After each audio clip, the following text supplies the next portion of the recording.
Superman, to me, is a humanist. He's not political. He's kind of beyond politics. He's above everything like that. It's interesting to me because whatever his actions are, whatever his words are, they're all very much for the betterment of everyone, and they're all true. Geoff Johns, 2019, the writer of Watchmen 2, better known as Doomsday Clock.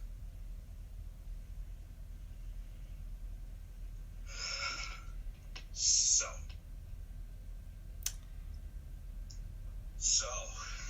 Yep. On every front, all at once, this has been a journey. Yep. This whole conversation could be either one of us saying stuff and the other just going yup and in that exact tone, and that would so well cover it. I mean, there's literally only two possible reactions you can have to Doomsday Clock. You could either write a massive, if multi-part reaction, that's this epic work of fiction that at point by point deconstructs and rebukes everything that Doomsday Clock does wrong, or you could do performative anger at Doomsday Clock. Just the kind of this comic ruined my childhood type of anger you typically see on an internet forum or an appallingly bad multi-part video about how I am angry that I'm no longer a child. Unfortunately, we do not have time for the former, so we are stuck doing performative anger. And you would argue in part that Tom King already did the former. Well, yeah, there are we'll get to that. Yeah. So, broad points, because originally we were going to do a whole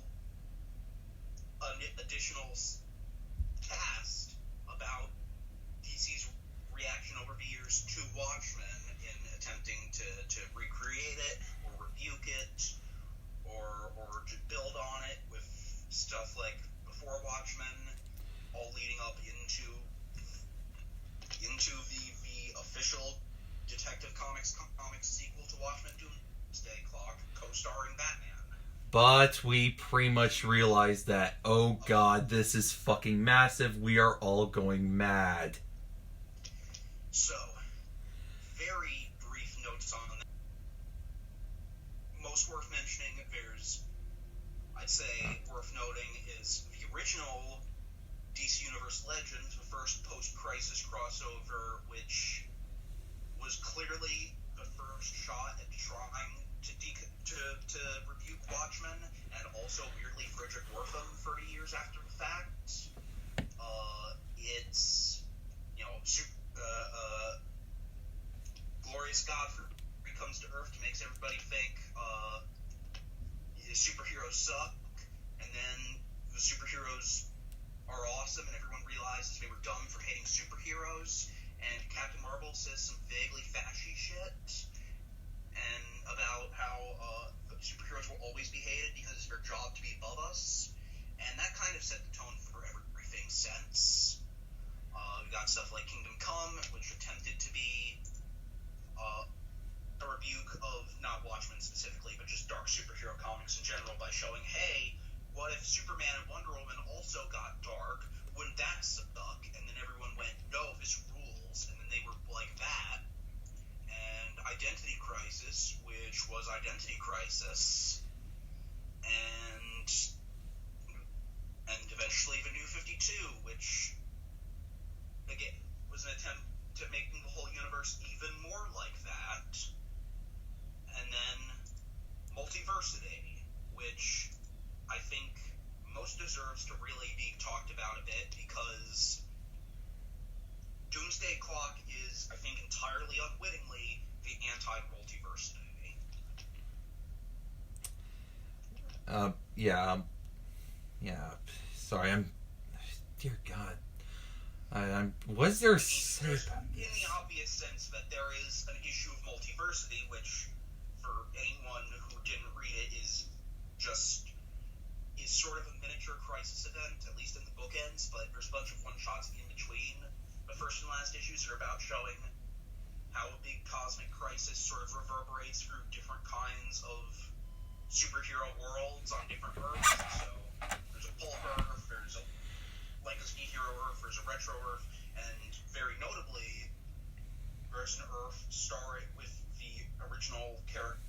characters like Blue Beetle, the Question Captain Atom, that Watchmen was based off of, which is a huge modern riff on Watchmen that attempts to show how that sort of storytelling, in the opinion of writer Grant Morrison, doesn't really reflect the complexities of life as well as most purport Watchmen to do.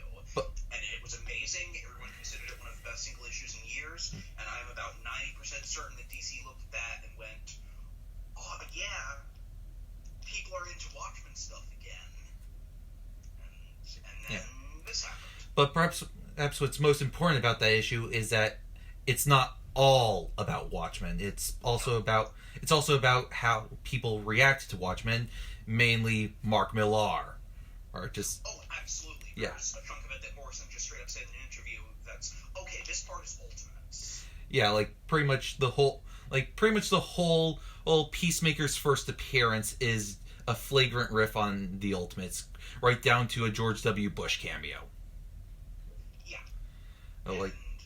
Multiversity as a whole is about how time and about how the march of time will, unless superhero comics grow and diversify, will make them cannibalize themselves. They have to change. And DC Doomsday Clock is fundamentally a comic about how superheroes should never change. Yeah, I think I'm trying to remember if it was as Tom Shapira or someone else, maybe someone going by the name of Ghost Gray, who said that multiversity is multiple diversity, whereas Doomsday Clock is no diversity. Like yeah, there's a person of one of the main characters to be more specific, as we'll get into, who are people of color, but it's telling that the ultimate future of Superman that Geoff Johns perceives is always a white guy. From a seemingly Christian background, where the most amount of change is he'll get a sibling. It notes right in the very first issue in the Superman section, the first issue is as Martha and Jonathan are driving away.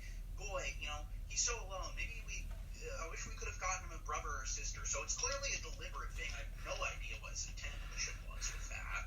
Yeah. But yeah, 1,000 years from now, he will still look like Christopher Reeve.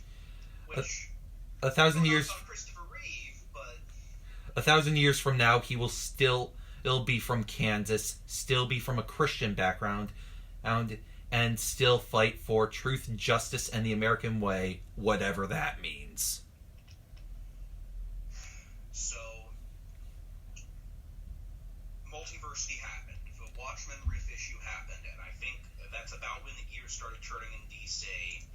And so they ended up bundling it in with their DC Rebirth relaunch, which was about a return to hope and faith and love and legacy after several years of Superman wearing dumb Jim Lee armor, which on the surface, I guess I'm fine with that. Most of those comics were good, but the big reveal was that the true architect of the Jim Lee-ification of the New 52 wasn't Dan DiDio or Jim Lee, either of the publishers. It wasn't editor-in-chief Bob Harris. It wasn't Geoff Johns, who wrote the New 52 Justice League, which I feel like I should take a second to note was worse than Doomsday Clock. I've not actually read it. What? I've not actually read the Geoff Johns Justice League run. I've seen pictures. It's about that asshole Batman palling around with his asshole superhero friends, and they all hate each other. Oh. It's real bad. Yeah, I figured, which is why I pretty much avoided it at all costs. Yeah, no, so, but true, Geoff Johns and all those other schmucks, not responsible for the New 52. It was, in fact, Dr. Manhattan, who ruined everything and took away hope, man. But then Wally West, who had already been recreated for the New 52 as a young black guy who was going to be the new Kid Flash, but then proper white Wally West showed up to announce that,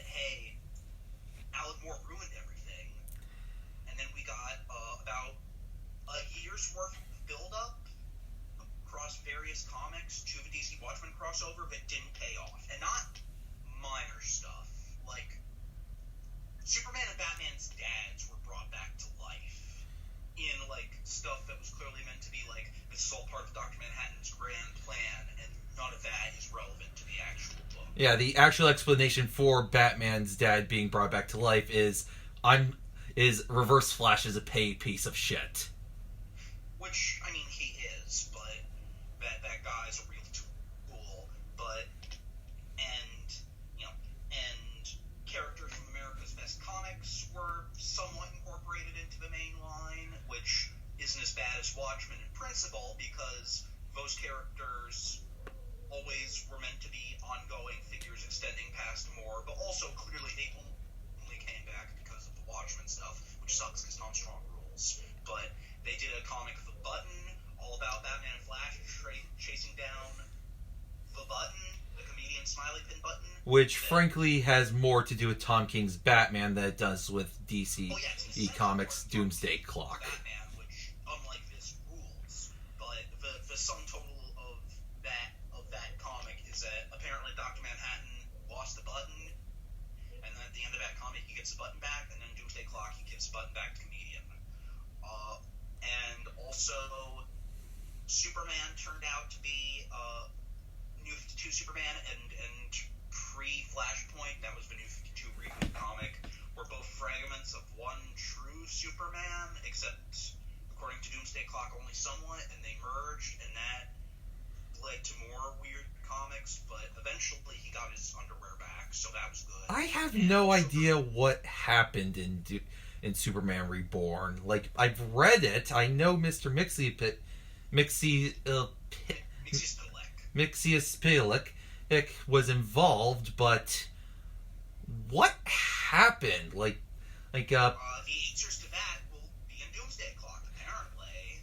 Except no, they won't. I remain convinced that since now the Joshua Williamson Batman Superman comic that I inexplicably like is clearly dealing with, like, capital C continuity stuff, I imagine there's going to be a whole arc of that that's going to be all about resolving all the stuff that was supposed to be resolved in Doomsday Clock. Oh, God. Including, in the biggest example of plans clearly having changed, there was an issue of Brian Hitch's Weird Justice League run, where a character with cosmic knowledge outright says, hey, there are two big cosmic forces, one that wants to reshape the DC multiverse, and one that outright wants to destroy it, and they're at war, and this war has been responsible for the endless cycle of crisis and rebirth, and then that never becomes a thing. I mean, and then there's also Grant Morrison's Green Lantern, which briefly invokes Dr. Manhattan by having his symbol appear on the multiversal map, on the universal map, as if that was something important. I'm not sure. I mean, we could go a podcast of this length unto itself of how Morrison's career has been defined in relation to Watchmen, but I took that as more of a throwaway acknowledgement of, oh yeah, this is a thing that's happening right now, and we're acknowledging the big stuff that it's happening in the DC universe at the moment, but eventually, finally, in spite of weird changing plans and stuff not lining up, we got to Doomsday Clock, the meeting of the DC universe and Watchmen, which we're not, I think, going to much like summarize it or anything, both because 80% of the plot is actually relevant, and because I'd be shocked if you're listening to this without either having read it or looking it up on Wikipedia. Yep, and quite frankly, it's not a good comic. It's extremely bad. I hate it so much. When I was reading it, like before the last issue, I didn't think it was good, but I kind of enjoyed it. I found it, but the term I've settled on recently is charming grotesquerie. Last issue made me angrier than any comic has since probably Superman Earth 1 back in the day, which was about a decade ago, so it's always about the angriest the comics made me in a decade, and then rereading it for the book as a whole for this podcast, I really realized, oh no, this is garbage. I hate it so much. To give you an idea, another event comic that happened in the span of Doomsday Clock was Heroes in Crisis, which, if I'm being completely honest, is probably Tom King's weakest comic. One of the main issues with Heroes in Crisis is that you can very much tell that it's a 6-issue miniseries expanded to 9 issues. So effectively, much tell that two of the main characters, Booster Gold and Harley Quinn, are only there because Dan DiDio said they should be there. Yeah. Anyway. So basically the first 3 or 4 issues are basically a bit meandering, whereas the last couple of issues are stronger than the rest of the series. Doomsday Clock, meanwhile, is a 3-issue miniseries expanded to 12 issues, so the first 7 issues do not matter. You could literally cut out the first 7 issues and nothing would be lost. In fact, it'd probably be stronger if you start out with Superman has to deal with a superhero crisis that involves the politics. I mean, it'd basically be Legends, but without Glorious Godfrey, but still. Oh yeah, so much of this is, and I suppose it is in a way thematically appropriate, that so much of it is a riff on that first DC Watchmen strike back, although there are also minor pointless references to the likes of Dark Knight Returns. But clearly Legends is the model it's building off of in terms of how it opposes Watchmen, and worth noting that the Legends riff, specifically in the form of the Superman theory, is one of the few parts of the comic that I almost like. Because the idea of the Superman theory is, I think, entirely unwittingly a brilliant thing for if you're going to directly contrast the DC universe to Watchmen, because in Watchmen, the big shock reveal is that someone's faking that this quote-unquote realistic. It just has, like, there are psychics in Watchmen, just as an aside, and random idiots in tights were able to fight gangsters and win, and one of them had a solar death ray, but it's a relatively realistic world, and the big gambit to save the world is the imposition of something fake that's totally unrealistic. The Superman theory is the opposite. It aims to tear down the DC universe by the fake proposition that this wild superhero universe has secretly been gritty and realistic the entire time. Except they don't do anything with that. And they ultimately reveal that it has in fact been gritty and realistic this whole time. And that, plus, the whole thing is really about, in that regard, about a metahuman's arms race, which is about recapturing the Cold War tensions of the original comic, which it's an attempt of recapturing the original comic's reflection of 80s politics instead of the 2010s. Whereas the attempts at capturing the 2010s have... Okay, I'm just going to read a bit from the first page of Doomsday Clock. If you must. And I will probably join in with a section from the last issue. Go ahead.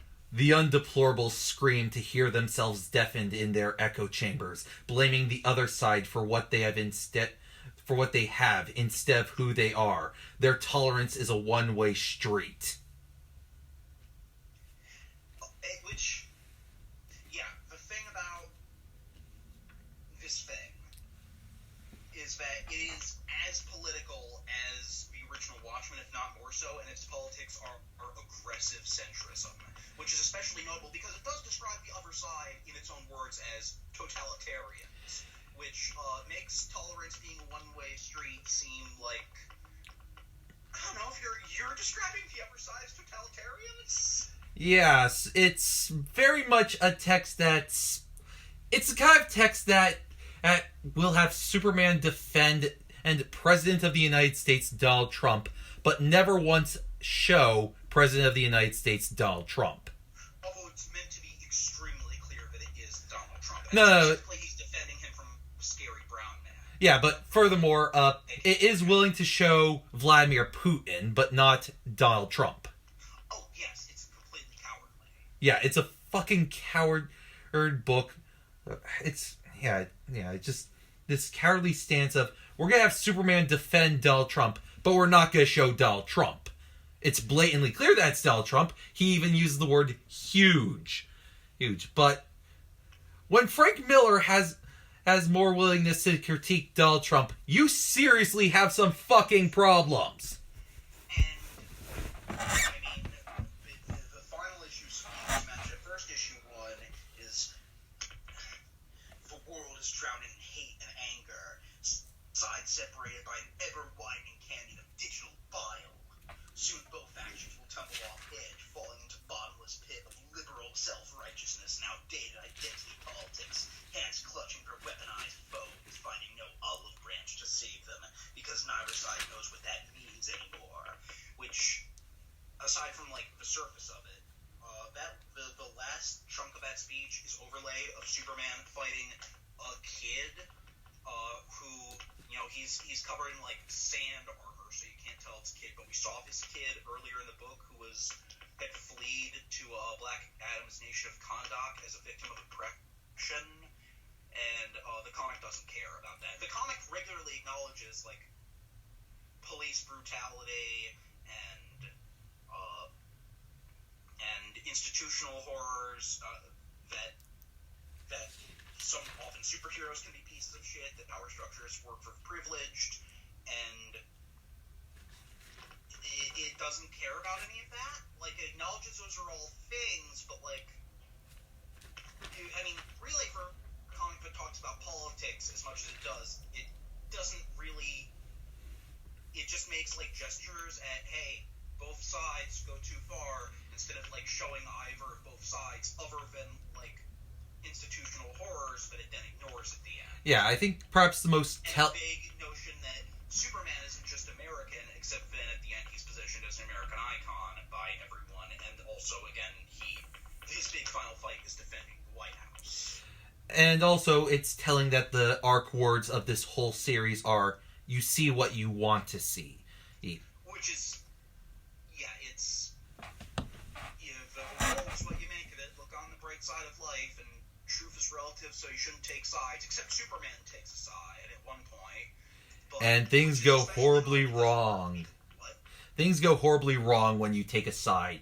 The desire to change... Also, earlier in the comic, like, in the back matter for the second issue, Superman's already denounced the Superman theory, except no one cared back then, apparently. It's only when it's not in the prose section that people care. On that note, the prose sections are terrible. Like, they are flagrantly written by someone who does not want to write prose, who has no experience writing prose. Geoff should not be writing newspaper articles. Yeah. This is someone who has never written in prose, has no desire to write in prose, and does not know and possibly might not have read much prose. But that's me being friggin' a bit too mean, to be honest. Which, again, performative anger. Back matter shit doesn't matter. Like, there's an ad for pliers for some reason that never means anything. There's stuff about how Rorschach's journal was stolen, except that's never acknowledged. I guess maybe Asmodeus stole it, and also, and such a contrast, worth briefly noting the Watchmen HBO series, which so embarrassingly came out entirely between the last and second to last issues of Doomsday Clock, because it took so long. Mm-hmm. A lot of the impetus for that is that in both of these books, in both of these sequels to Watchmen, Rorschach's journal was in fact picked up after Watchmen, except in Watchmen, everyone reasonably went, oh, this is probably fake, and even if not, as noted by Asmodeus, Rorschach, so no one believes him except for weird conspiracy theorists who would inevitably believe it, whereas in this book, like, if it's not completely immediately believed, it's enough to, like, undo everything Asmodeus set up by, like, the early 90s. Whereas the stuff that in Watchmen 2019 that was undone was ultimately caused by, well, the fact that no one listened to the rich white guy, which is kind of a problem. What do you... Yeah, okay, nobody listened to the rich white guy who had who had the utopian vision to save the world, which in a modern day with Elon Musk and Peter Thiel is kind of problematic. I read the end of Watchmen 2019 is very much a denunciation of Ozymandias being presented as a savior figure, but that's a whole other podcast. Yeah, I think, These two white dudes are maybe not best positioned to do that in the first place, but the point being, this comic's dumb. And although I do love that, especially as a sequel to Watchmen, like, the last 8 pages of Doomsday Clock #1 are all ads. Yep. Which is so perfect. Oh, God. So, okay, we're already talking on Ozymandias some, so let's maybe seek into him for a bit. I mean, obviously Geoff Johns does not understand him, because Geoff Johns, for all his one-time talents, is not a dude who perceives or appreciates or tolerates nuance. He's a dude whose big thing that, like, made him a name was that he'll flatten characters out into, like, one specific idea and theme that propels everything forward. To give you an idea, his solution to how do I get Hal Jordan to no longer be a genocidal maniac was, it's all because of a space bug who is more powerful than God. Specifically, a space bug who just is fear. It's all of fear. It's all of fear is alive, and it's a big space bug, and it took him over, and that's why he did a genocide. But then he overcomes fear, so he's Green Lantern again, because Green Lanterns overcome fear. Yeah, whereas with Ozymandias... Yeah. Go ahead. Whereas with Ozymandias, Geoff Johns pretty much just spends the entire book going, Ozymandias is stupid and evil. Ozymandias is stupid and evil. And then the ending is effectively, actually no, Ozymandias was saving the day, but he's going to jail for his crimes. He can only think in broad archetypes, and Ozymandias is mad scientist who thinks he's working to make the world better. Except he also does very stupid shit throughout the book. Like, there's no reason for him to recruit Rorschach. There's no reason for him to engineer a conflict with Superman when Manhattan's already said, "Hey, I'm going to meet Superman." There's no. He runs into Lex Luthor and offers to work with him, and nothing comes of that. Why are Mime and Minuet in this comic? What? Why are Mime and Minuet ultimately have no purpose in this comic? We're gonna get to them. Yeah. And he's playing. He wouldn't know about Malcolm Long's real notes. There's so much nitpicky plot shit that I'm mostly going to overlook, but it's all very dumb. There's no reason he's all like, things have to get bad before they get good, except that that's like what happened in Watchmen, so it's what he does again here, because that's how Geoff Johns sees his character, I guess. And the final premise of his thing, other than Geoff Johns just writing him as like a mad scientist who thinks he's doing the right thing, except for one bit where it mentions that where he clones Bubastis back to life in the back matter, and it notes that he really just wants to save the world for his cat, which is probably the best thing in the book. Not even ironically. That's like the most purely human moment in this entire thing. Yeah, which is ultimately a problem with a lot of DC Comics' reactions to Watchmen. Watchmen, for all its reputation as a dark, realistic comic, which when people use the phrase realistic, it's typically mean everything sucks and is miserable, is ultimately a story about human connections. It's about how Laurie and Dan and holding each other in the wake of mass genocide. It's about a bunch of strangers coming together to help a couple who are having a very massive and public falling out.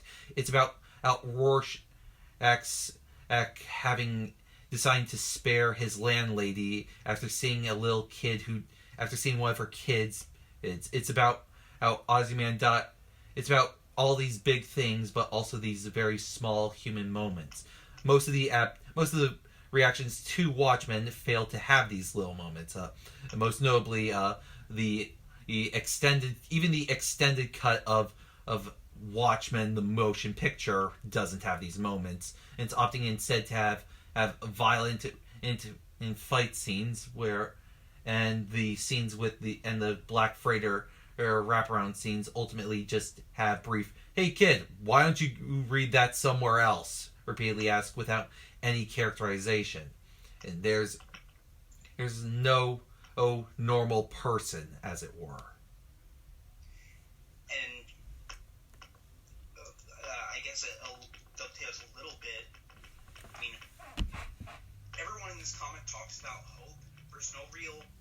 sense of what hope means in this, other than, I guess, Superman is it. And without that tangible sense of, well, I mean, there's not even really any abstract sense of what those things mean. Yeah, it's an empty signifier.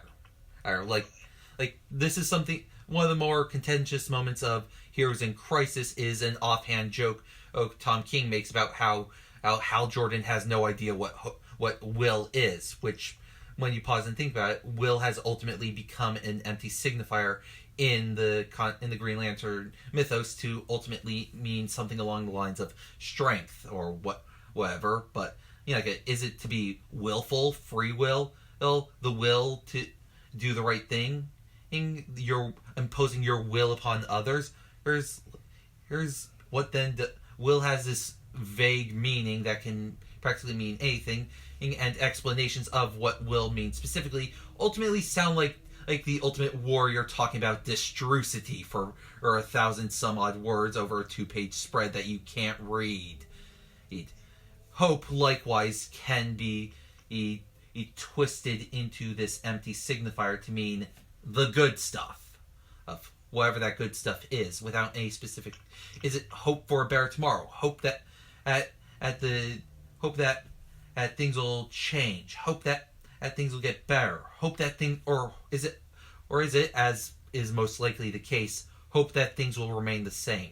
That this peace will stay static. Nothing needs to change. Superman doesn't need to be queer. And without any of that sense of what any of this means, Osmond dies. His whole plan is stupid, but his big final plan for engineering the confrontation between Superman and Dr. Manhattan, which he goes in knowing he doesn't have to do, is on the premise that he believes Superman will be able to talk Dr. Manhattan out of this. Why does he think that? He doesn't know or give a shit about Superman, even though he should, because if there's a brief offhanded mention of there are heroes on this Earth who are fictional on ours. Every superhero, even though clearly he's long since gone out of circulation, they would have a much bigger reaction to, oh, Superman's a real thing in this world. For that matter, or something I think you mentioned a while back, Watchmen is also a comic in the DC universe. Why the hell don't the comic book fans, like, say, Kyle Rayner react to Dr. Manhattan and go, oh my god, it's Dr. Manhattan! I am fighting Dr. Manhattan! I liked to think that before it became clear, before the book actually began, that it was going to reveal that one of Dr. Manhattan's changes to the DC universe was removing Watchmen the comic, because, yeah, the question Reddit, which is remarkable, but no, because his changes were not nearly so deliberate. Really, much of what Dr. Manhattan does would not have, much of a New 52 would not have come about just by way of preventing Alan Scott, apparently the real most specialist important superhero, God, to rise. But in Flashpoint, Geoff Johns already had a thing of, changing one thing to history changes history in both directions, because it's a time quake. So I'll give him the benefit that, like, he's already set up that dumb idea, so he doesn't have to reiterate it here. Yeah, but the thing is, he very much rejects that idea. Like, the consequence of Flashpoint is that at the New 52 happens, and because of Barry Allen, which DC Rebirth ultimately, the comic that pretty much started this whole Doomsday Clock bullshit, it ultimately rejects, because Barry Allen can't be responsible for everything wrong in the universe. It has to be someone else. Like, it can't be Barry Allen. He's a good guy. I like Barry Allen. And why do you have to make Barry Allen the villain in fandom? Now Johnny, and because of all that nonsense, now Johnny Thunder is sad because Justice Society comics don't matter as much as Watchmen. Yeah. For that matter, what the hell was Pandora's impact on the DC universe? There was never any impact ever. That was all meaningless nonsense. But I really hoped that it was going to turn out Doomsday Clock, that she incorporated Vertigo and Wildstorm characters because they were the only ones who could face Dr. Manhattan on his own terms.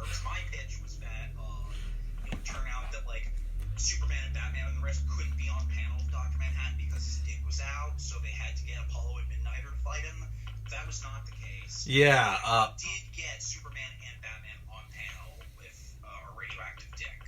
Yep. And not even obscure radioactive dick, and actively present radioactive dick. In the Superman panel, there's an arrow pointing at Dr. Manhattan, and Superman's eye line is looking at the radioactive dick. Because to be fair, why wouldn't it? So we can talk a little bit about the DC Universe bullshit since we're properly into that now. Worth noting that, Johnny Thunder, who's sad because Justice Society doesn't matter anymore, which thankfully is retconned at the end by revealing that those chumps are actually responsible for everything good that has ever happened because they're old. I don't want to talk about that too much because that's continuity nonsense, but a whole lot, basically every retcon to Superman at the end is like if they were trying to specifically crack how to make his continuity least appealing to me personally, because why does Superman matter if he's the 186th superhero, which is in fact a direct contradiction of a very legacy and history this purports to uphold, but that's all continuity bullshit that only matters so much dramatically. What I do want to get into is Saturn Girl, who's here as a representative of the future super team, the Legion of Superheroes, who's meant as a figure of future optimism and positivity, and also she smiles as Rorschach murders you. She doesn't give a fuck. It's super disturbing. Oh god. And and it's again, and the future is presented by the past is presented by an old white guy, which fair enough, that's the vision of the past, whereas the prospective future is presented by a blonde-haired, blue-eyed white girl. Who is Wile E. Coyote'd out of existence at the end. Osmond, I'm not even... People say that was because Bendis fucked with his plans, but both Brian Bendis and Scott Snyder have been very clear that, when they eventually did bring back the Legion of Superheroes and the Justice Society in their comics, because they were supposed to be available a long time ago, but Johns took too long with this, they were both very clear that, they knew about the plans for Doomsday Clock, and they were working really hard to make sure they weren't stepping on Johns' anything. And then in the last issue of Doomsday Clock, Johns just, completely contradicts stuff from both of their comics. Yeah, it's telling that Johns ultimately brings back his version of the Justice Society. And his version of the Legion, even if they happen to have those cool Brian Sook redesigns. And then there's also the question: when does Doomsday Clock take place? Because I don't even care anymore. Yeah, fair enough. But there's no way of squaring that circle. Yeah. Doomsday Clock effectively came out too late to be anything that matters. Apparently, some characters are gonna pop up in Brian Bendis special, but Doomsday Clock ultimately doesn't matter because as there are so many things, so many more interesting comics happen. To give you an idea, two other long-term comics had their final issues the exact same day the final issue of Doomsday Clock happened. And the final issue of Tom King's Batman run was much better, and also there was... I'm trying to remember what the other one was. There were a bunch of others that Yeah. day. It was a wild day. Yeah, a lot of comics were having their final issues, and all of them were better than Doomsday Clock number 12. And I think with going back for a second to Saturn Girl, I think the fact that she's terrifying in this, and that Johns doesn't seem to notice or care, other than that it's sad that she gets Wile E. Coyote out of existence, some dies notes, but you've been rebooted, and she goes no, and vanishes. I don't think he cares for the same reason that he doesn't find it odd or hypocritical that he's critiquing Watchmen when he has Hal Jordan just blowing away Sinestro Corps members or whatever. It's because he doesn't see a delineation between light and dark superheroes, except that in terms of their idealistic versus their cynical. I don't think he even understands that the Watchmen characters are riffs on DC characters specifically. I genuinely, because so much of the comic doesn't make sense if you assume he was writing it in that mode, because then why wouldn't you draw more parallels between them? Why wouldn't you acknowledge that, hey, Dr. Manhattan straight up is Alan Moore doing a riff on, hey, if Superman was real, he would be terrifying. I genuinely think he only considers Watchmen in terms of, why not have, when Rorschach gets locked in Arkham, why doesn't he care that there are, like, Supermen walking around in there? Why? I think he only cares in terms of he considers Watchmen cynical, whereas DC is idealistic, and their behavior and narrative logic and morality doesn't really matter beyond those terms. Yeah, frankly, there's a sense that he doesn't even get Watchmen as a text. Like he ultimately sees it as sort of a huge superhero adventure comic, without any of the criticism lodged in it. This is oddly enough tied into my redemptive reading of Tom King's The Gift, one of the weaker storylines of his Batman run, wherein I argue that Booster Gold going back in time to undo Batman's parents being killed because there was this Alan Moore comic that he didn't fully understand is a flagrant riff on Geoff Johns. And with the final issue ultimately revealing that this has all been in the origin story of where did the gunshots that led the Waynes to go down Crime Alley come from, which is the most Geoff Johns thing imaginable. Yeah. Like, it's an utter or cynical piss take on Geoff Johns' entire story. I love storylines. It's not that good, of course, because the second issue is complete and utter crap. But that's what it's trying. That's what I think it's trying for. And I'm looking through my notes here. I have 10 pages of single-space notes. I know you have about 9. Yep. I guess it's worth noting briefly before we move on from just the general DC Universe bullshit to know the metaverse, which you described as hypertime, except hypertime. The difference between matters just as much, whereas in the metaverse, only the corporate published stuff matters. Yeah. Hypertime allows for fan fiction, whereas the metaverse does not. The metaverse, it should be noted, is an idea that Geoff Johns has been toying around with since the final issue of 52, where it was named the Megaverse before sort of evolving into the metaverse with DC Comics presents and it's Doomsday Clock, the sequel to Watchmen that no one wanted. Oh God, why are you doing a sequel to Watchmen? Also notable, the metaverse is one of several elements in this comic that feels like him kind of telling Grant Morrison to fuck off. Yeah, let's see. There's the fact that there's a panel where Flex Mental gets his ass royally kicked by Dr. Manhattan. A cop who flagrantly looks like Grant Morrison, and the fact that that the ultimate resolution is at Action Comics by Grant Morrison, which is the first good 21st century run on a mainline Superman title, is no longer a thing because Geoff Johns would rather have hope and joy and hope and hope and hope. And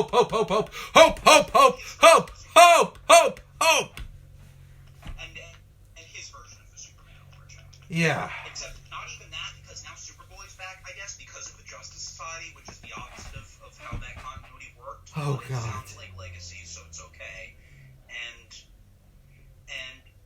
because you can't just shuffle them off into... Worth noting, also, the multiverse, which, if you really want... And the t-shirt Superman is framed as, he's angry now, and this makes me understand him. And Lex Luthor recites Grant Morrison's argument from Super Gods about why Ozymandias' plan is kind of silly back in Watchmen right before Comedian shoots him. And yeah, but the noble thing about Grant Morrison's critique of Watchmen is that it's more than just Ozymandias' plan. And, superhero comics are full of characters with stupid, obviously dumb plans. I mean, good God, who thought I'm going to turn Batman into a baby was a good plan? That sounds like an excellent plan. Don't lie. Yeah, but it's a very stupid. I'm just gonna throw batarangs at you if he's a Bat Baby is delightful, but it's also stupid. It's a delightfully stupid plan, and whereas like dropping a squid onto New York City, to end the Cold War, which it's very much a Silver Age scheme. Whereas Grant Morrison's critique is ultimately that everyone is frankly not allowed to be, whereas is very much all the players within Watchmen aren't allowed to have agency within Watchmen. They are all stuck to this constructed design of Watchmen, which, as he's grown older, Grant Morrison has grown to appreciate to some degree, but he still finds issue with. And the only two characters in here who I would say can be said just grow beyond what they were are Dr. Manhattan and Rorschach. In Rorschach's case, I don't think there's a more potent way of describing the difference between Watchmen and Doomsday Clock than Walter Kovacs' origin being that he had psychological issues as a kid, along with his abusive family, and then a series of successive traumas led to him becoming further and further disturbed and reactionary until he just starts to, I guess, disassociate altogether. Whereas Reggie Long's origin story is that he gets hit by psychic squid radiation, and then in the mental hospital he goes to, he learns how to become a one-man superhero team from a dude dressed as a moth, and this is like an unironically good thing. Mothman is in this comic, and then there's his death. The most Geoff Johns shit in the world, where there's a fire, and he walks into the fire of hope, I guess, to commit suicide, because he's a moth walking into a flame. Oh god. And that's where it's from him that Reggie learns to see what he wants to see, which Ozymandias successfully notes later in the book is a dumb fucking philosophy, but then at the end Batman is like, hey, just because Rorschach was like a super right-wing asshole who, as a TV show noted, would definitely either be racist or like the kind of dude racists would be sympathetic towards, but you, Black Legacy character, can redeem Rorschach's iconography. Oh, God damn. Because it can mean whatever you want it to mean, because nothing really means anything, I guess. Yeah, that's Geoff Johns' ultimate worldview. Geoff Johns is a nihilist who believes that Geoff Johns is a nihilist who believes deep down that humanity is evil and corrupt and will eat each other when given the chance. The only thing that's worth saving is the hedonistic glee he gets at reading old superhero comics where Superman believes in truth, justice, and the American way. Where Superman is the static image of a man who is respected by everyone and called Sir, no matter how many people he puts into a gulag, or how many cats his son burns alive. Pete Tomasi's Superman is bad. You probably heard otherwise, you might think otherwise. It's fucking bad. Bendis is better. No apologies. But, okay, so closely related to Rorschach, because he's the dude who inspires him at the end. Batman, major character in this comic. For no reason other than that, he's Batman, so I figure he should be in this comic. Even though I don't think Geoff Johns really likes Batman, like, he's often kind of a punching bag in Geoff Johns' stuff. Yeah, I mean, like, I hold the position that in order to be a good Batman writer, you have to have some level of contempt, but Geoff Johns is pretty much the case against that argument, because he has absolutely nothing but contempt for Batman. Right down in the Green Lantern Rebirth, Batman is positioned as this paranoid bastard who controls the Justice League with an iron fist. Even Superman must bend to the will of Batman and obey his demands. And then Hal Jordan punches him. In a panel that... Oh god, where do I even start with that panel? It pretty much just... It's a fucking 2-page spread, and for a panel that's referencing a single panel joke that works because it's so small, whereas with the 2-page spread, it's just another punch in a comic with a bunch of 2-page spreads. And also, to the extent that Batman...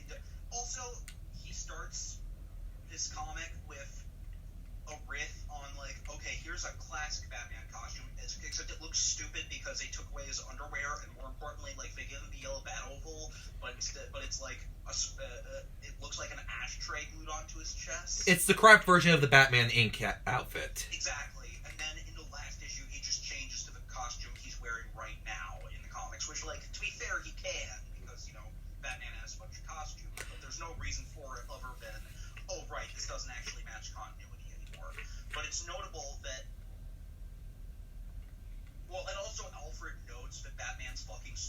this, like, he just turns Rorschach into Arkham, and Arkham just takes him, I guess. And then Alfred notes, like, hey, he knows who you are, and also seems to know about bad stuff that's coming. That was a stupid move, Master Bruce. And Batman's like, shit, you're right. Yeah, and it's not like in the currently ongoing The Batman's Grave, where it's delightful banter about how Batman could be using his resources to take over Gotham as an authoritarian, because as Warren Ellis is a delightful person.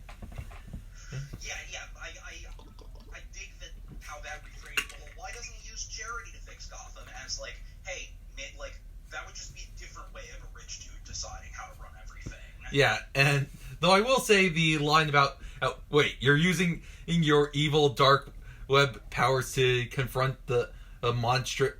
You're using your evil hacking skills to confront the dark web. There's hope for you yet. That's just delightful. Yeah.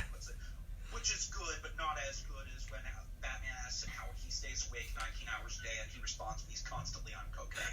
Oh God, yes. But Warren Ellis is a much better writer than Geoff Johns. Better writer than Geoff Johns. But like, we could pretty much fill this whole podcast with with talking about comics that are somewhat of a reaction to Watchmen, and that don't directly react to Watchmen, and that are written by better writers than Geoff Johns, ranging from James DeMatteis and Keith Giffen's JLI run to pretty much most of to Kieran Gillen's Young Avengers run. But speaking of Gillen, Peter Cannon Thunderbolt. Getting into Peter Cannon Thunderbolt, probably near the conclusion, because that sums up, that's such a Goofus versus Gallant comparison. There are so many Goofus versus Gallant comparisons you could do. The most pointed, but in terms of Batman, it's notable that Arkham is noted as being terrible, and that's never followed up on. And Batman, who is like the first major DC character we see in like this Watchmen book, other than the Superman's little one-page weird thing, he appears with no pomp or circumstance. Yeah. And when he appears, he's framed. Gotham is terrified of him, except it's not because of his vigilante justice, which is a theme that would tie back into the original Watchmen. It's because they're angry about his associations with fucking Man-Bat and Metamorpho. Man-Bat is a super villain. And typically. Yeah, sometimes he's a goodish guy, but... Yeah, typically speaking, he's a super villain. This is the Watchmen sequel that incorporates Batman, where Batman's role is for people to be mad about his association with Metamorpho. Oh, I mean... What?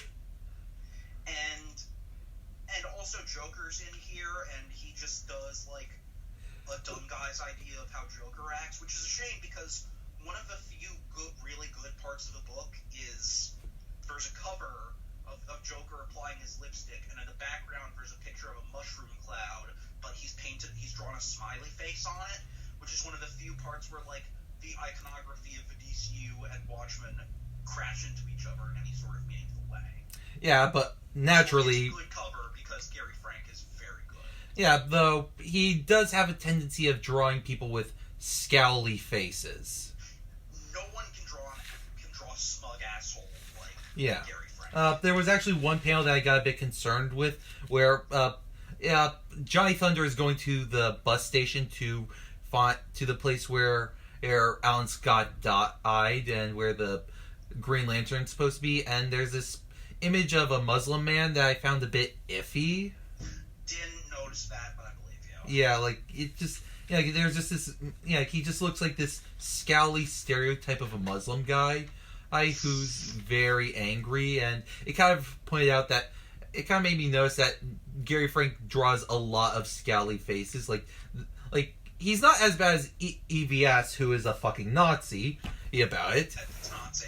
Yeah, but it's very much a default face is scowl. Which pretty much explains... I guess makes sense for this book. I wouldn't be happy if I were a character in Doomsday Clock either. Yeah, and also highlights a issue with characterization, mainly with how prior to the reveal of what Ozymandias' ultimate plan with Superman and Dr. Manhattan is, the preceding 11 issues frame him as this evil, scheming person, and visually, like there's a panel where Siren Girl gets Wile E. Coyote'd, and she goes, "Long live if to lead up to the Legion," before Ozymandias goes, our world, our futures or our worlds, I forget the exact line, and he just looks fucking evil. Like, this is an evil villain mocking the hero's resolve. Oh. And it's dumb. And also Ozymandias, who fights Batman in one of the comics' odder bits, because it's sort of the mandatory, like, why don't superheroes do anything to really fix the world? Why must there be a Superman? Yeah, why is he giving that speech to Batman, who is just a dude? And also, like, that's not a thing before or after that scene. That's not a theme of this book. Hell, it's not even the thing that Geoff... Okay, this is about dark versus... I guess that's a one part where he cops to, like, oh, Watchmen is supposed to be realistic. So, like, he figured that speech had to be in there somewhere, and that was the place he found to fit it. Yeah, and then it ultimately contrasts with Geoff Johns' worldview that changing the world is inherently bad. If you create a refugee state for superheroes to escape to because as the government is trying to kill them, and their oppressive regimes see them as nothing more than weapons to be used against other nations, that is an inherently bad thing, and they will ultimately try to take over the world. Right, including the saddest little kid who Superman's eventually going to have to punch. Oh God! Superman is punching a kid. I think I wrote a specific note about this. It was in issue 11, I think. No, he punches the kid in 12. He meets him in 8. He punches him in 12. Yeah, okay, I thought it was 11. On try to find. Yeah. Oh yeah, it's just me in all caps. Superman is punching a child. And the comic doesn't give a shit. Yeah, it's a fresh child specifically. Yeah, it's a refugee child. What the fuck? Superman's punching a refugee kid from the creator who wrote the bit where, like, Superman frees a bunch of refugee alien kids from cops, and then the cops shoot at Superman, and Superman stops him and tells him he's for everyone, which sure reads different now. Yeah, it's because Geoff Johns writing Superman saying he's for everyone. But you see, everyone reads it very different now.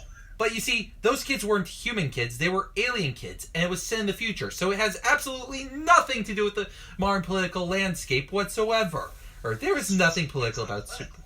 Yeah, Superman is an apolitical character. He does not care for the politics of Donald Trump sending children into cages or. It'll be happening in 1,000 years. Also, like, according to the last issue of this comic, where, like, you see him snarling in front of a cage full of kids who are just, like, human brown kids. Yeah, and it's just there is no. This is clearly a political comic, but it's apolitical because it doesn't say Donald Trump's name. And then Superman's got to say it. Yep. So, I think we can sort of speed through the last few characters before we hit the big two. There's... Yeah, and Rorschach, I guess I really should note that there's something a little interesting about making Malcolm Long a redemptive figure with a legacy, since, like, he's one of the few... Except the whole point of his thread is that he accomplishes nothing and loses everything, but does the right thing anyway. Yeah, because ultimately Rorschach's worldview is complete and utter bunk. Like, he's not broken. And also, to make him a redemptive figure of legacy, you have to do some dumb shit like making his kid Rorschach 2. Yes, because of course there has to be a Rorschach 2. Why? I mean, or you could do something silly, like make him Looking Glass, who is interesting, but that's a whole other... God, Looking Glass is going to be in comics. But... Well, anyway, I mean, that was pretty much gonna happen. Yeah, I mean, like, Sister Night might be in comics as God. Yeah, I mean, like, that's at least gonna be, that's pretty much gonna be, we're gonna know that's related to Watchmen, but it could very well not be Watchmen is the reason why these characters are in the comic specifically. Like, they're not going to be the characters I think we're going to talk about next. Mime and Minuet. Yeah, and the end of his comic also introduces Cleopatra, the successor to Ozymandias, who's like Lady True except dumb. Like, and she's just... That made me real angry. No, she's not... I don't think like, she... a few days after the end of Lady True, I was like, oh, fuck you, Geoff. Yeah, I mean, I don't think that she's actually... I'm trying to remember. Was she Cleopatra? I think she was Nostalgia. Yeah, she's gonna be Nostalgia. Oh, yeah. Oh, God. I mean, like, there's a freaking... Like, one of the minor gags in Watchmen is that Ozymandias is selling Nostalgia. That is a minor... That's a minor... Nostalgia being a thing that you could tie things to is a minor gag in Watchmen. And it's also a drug that... It's also a drug in Watchmen 2019 that ultimately works because, well, it's about the past, but it's about reacting to the past, but just having a character named Nostalgia is dumb. When Laurie learns the horrifying truth of where she comes from. Wait, which one? When Laurie learns that her dad was the comedian. Okay. A bottle of nostalgia shatters. Yeah. So, I'm a marionette. Mine has visible guns because Geoff Johns, worth noting, actually made a note of what he considers the themes of this book, such as a third option over binary choice. Which on the one hand I do agree with, but the world is typically more complicated than binary choices, but Geoff Johns' framing of it is ultimately take the center path. Right, and legacy and puppets versus control, or puppets and control versus freedom. He does at least cop that pancakes are just pancakes.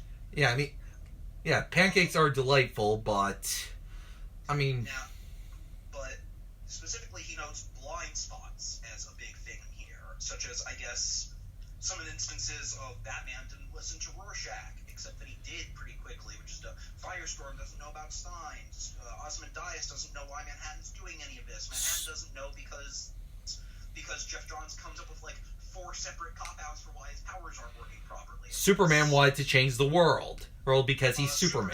Superman doesn't know shit about Dick in this comic. Superman's an idiot in this comic. We'll get into that more later. Rorschach doesn't know about his dad. Saturn Girl doesn't know that she's going to be Wile E. Coyote. Mime and Marionette don't fucking matter. Their whole thing is they just, like, go around killing Joker goons for no reason, and they don't care about their kid except when they care about their kid, and then they're left behind in the DC universe so that they can be, like, the official Watchmen representatives in the DC universe until the next crossover. Yep. And like, a issue, for a very dumb issue, is, like, it's another thing of reinforcing, like, institutional brutality in terms of, like, specifically they're dominated by the corrupt powerful, and the powerful are cops who get a kick out of their crimes involving a doll of a superhero. But their cutting of their strings is, like, they were cops, and now, like, which, yeah, Ozymandias before was, like, Batman's like, don't hurt them, they're cops, and Ozymandias is like, well, you're so naive, Batman. And then, like, here, the Mime and Marionette kill cops when they're kids, and, like, those cops are trying to kill them, except, like, yeah, all the cops in this comic are bad. Which, like, yeah, doesn't give a shit. which on the one hand, all cops are bad. On the other hand, Geoff Johns doesn't seem to realize that all cops are bad, and this is all inadvertent. Yeah, like, he only chose bad cops, but there's no implication of, like... There's no implication of the system in which the cops come about to be bad. There's just... And, would it be fair to say we've now fully discussed Mime and Marionette? Bar one scene... One element that'll probably be brought up in the Dr. Manhattan part, and also a pointless scene involving the new Legion of Villains.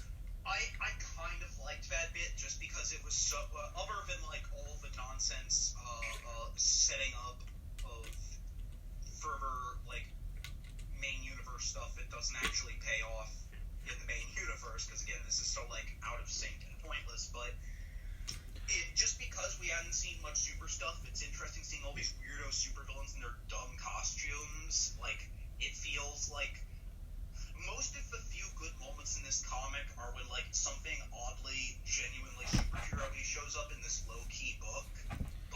And that felt like one of those moments of like, it's kind of surprising and weird to see them there. It makes you look at them in a new light, but it comes to nothing. And it's not deliberate. Yeah, and then there's let's see, there's the new leader of the who pretty much is just here to kill a cat, and is made completely irrelevant by issue 7. I want to say maybe. Yeah, my marionette just like cart him around all over Gotham for like a month for no reason, I guess. John said comedian there is there as representation of chaos that Manhattan can't accept with a person that's struggling against what he's become. That's not represented in the text in any way. That's not even the comedian's worldview. What, did you think that the comedian's worldview was the same as the Joker from the fucking Dark Knight? Hey, did you seriously just go, oh, the comedian is a nihilist who believes in violence and cruelty, and oh my god, the comedian is Geoff Johns. Maybe that's why suddenly he can fight like 20-something legit supervillains and toe-to-toe with Ozymandias now. Yeah. He's very much, I was drunk, when we last fought. Now I am sober and strong, man. Yeah, I mean, straight up Ozymandias, like, mentions in the back matter of the original thing, like, oh yeah, I fought Comedian one time back in the day. That dude's a chump. I let him think he could win, but, like, I can wreck him anytime I want. But apparently not really. Yeah, Geoff Johns doesn't strike me as someone who's... Lex Luthor shoots him with a vibration gun and calls him an asshole and sends him back to die, and that bit's kind of good. Yeah, Geoff Johns doesn't strike me as... Like the weird panel, like turning on itself, sly effect of Manhattan teleporting him. It's some kind of free shit. Yeah, but that's literally from Watchmen. Yeah. That's literally nicked. No credit for that. Speaking of which, the prose bits in Watchmen are very much a part of the comic that a lot of people will skip on the first reading. But when you actually read them, they are very detailed, foreshadow some things, and highlight an aspect of the critique, which is Ozymandias is the only liberal superhero in the Watchmen universe. Everyone else is either some degree of conservative or so high on their fucking balls they're walking around with their dick sticking out. Right. Okay, so all of those characters we've spent the last hour or so talking about, none of them matter. Yeah. Not in the end. Like, the first 9 issues of this comic are about, or 8... 7 issues. of this comic are about completely different characters than who the comic actually cares about in the end. Yeah. So, Superman or Dr. Manhattan? You want to start with Dr. Manhattan because I'm sure you're going to have a lot more things to say about Superman. I probably will. So again, yeah, like, there's like 4 different cop-outs to justify Manhattan behaving the way he behaves in this. Even though, like, why does he need Comedian to get Ozymandias as a cat? Because, like, even given time blurring, he knows that's not going to work. Yeah. Which, again, like, just like Ozymandias,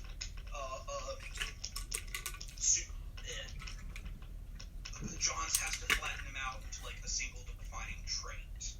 In this case, that he's not just that he's uncaring, even though the whole point of Watchmen is him learning that he still cares, but specifically that he's ineffectual, because Johns forgot that, when he says, like, I don't do this, it's not just a matter of, like, Dr.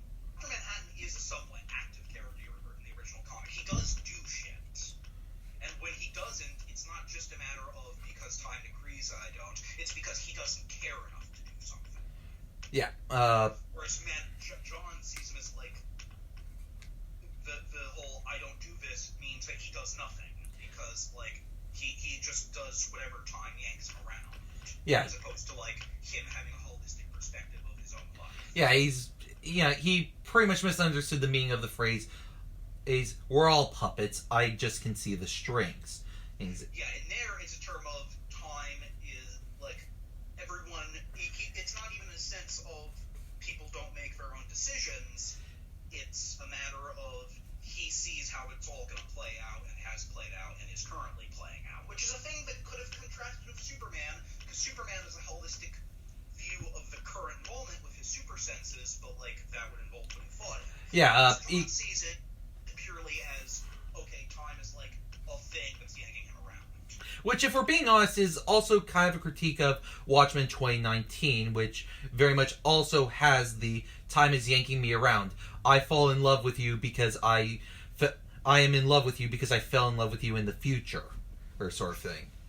Well, that sort of worked for me because... Yeah, it works in Watchmen 2019 because it's a... In the original Watchmen, Dr. Manhattan is still sort of ruled by his emotions to a certain extent. Like, yeah. Even though he would know it's coming, he's still caught off guard when he's told that Wally Weaver died of cancer, because regardless if he knows it's coming, that's a very emotional thing for him to go through. Yeah, and likewise, it's also... It's also those last 3 episodes where it's about Dr. Manhattan, as opposed to the first 6 episodes, which is about race relationships and the implications of masks and trauma, are very much about that type of person. It's about Dr. Manhattan, and it very much focuses on Dr. Manhattan and does a relatively decent job at it. It's probably one of the it's one of the better versions of Watchmen, but it's clearly not the.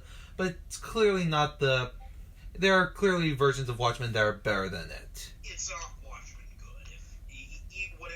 Certainly with that ending. Yeah, it's very much of the quality of a prestige television show, which on some level of it's critiquing, but more often than not, it's just fine. I certainly liked it more than you, but I don't know if I'm inclined to necessarily disagree with many of your opinions. If I'm being honest, I think it's mostly just the recontextualizing it in the wake of the final episode, which was probably the second weakest episode, right in front of the Laurie-focused episode, which was just a lot of fan service. I did like the Dr. Manhattan dildo. Sorry. Yeah, the Doomsday Clock is amazing, but the roll-on snare drum. There's a bunch of lines that are in there because they were in Watchmen. Right. And which, yeah. Dr. Manhattan, even given that, like, Geoff Johns doesn't understand him because he doesn't anymore than he understands Ozymandias, the central question of his comic is, why does Dr. Manhattan give a shit about any of this? Why does he care about proving a point or disproving hope and that it decays? Yeah. Speaking of which, his ultimate. Yeah, the ultimate is. Hold on, I wrote this down. The contrast between hope decays and the ultimate message of the comic is hope is the North Star of the metaverse. Which, what the? Oh God! Look, if you establish that even hope decays, why is your ultimate resolution is but hope? Well, hope. That's just Dr. Manhattan's uninformed opinion because hope is his blind spot. But, like, so he treats the whole thing as a weird, pointless science experiment, which I guess makes him, like, why does he see Superman as hope? Why does he see Wally West as an element of the metaverse trying to stop him? Why does he kill Pandora? Why is he like? Why is he like, I'm the villain in this universe when no one knows or cares about him until he gets involved, like even until the final issue. Which ultimately, I should note, happens literally at the same place as where Reagan was almost assassinated. What? Yeah, I don't get that. Other than like, well, that wasn't a thing that happened in the original universe, so Manhattan would care that it happened in this one. Yeah, my best guess is that it's sort of tying back to John Byrne's vision of Superman as being in the epitome of Reagan's vision of America.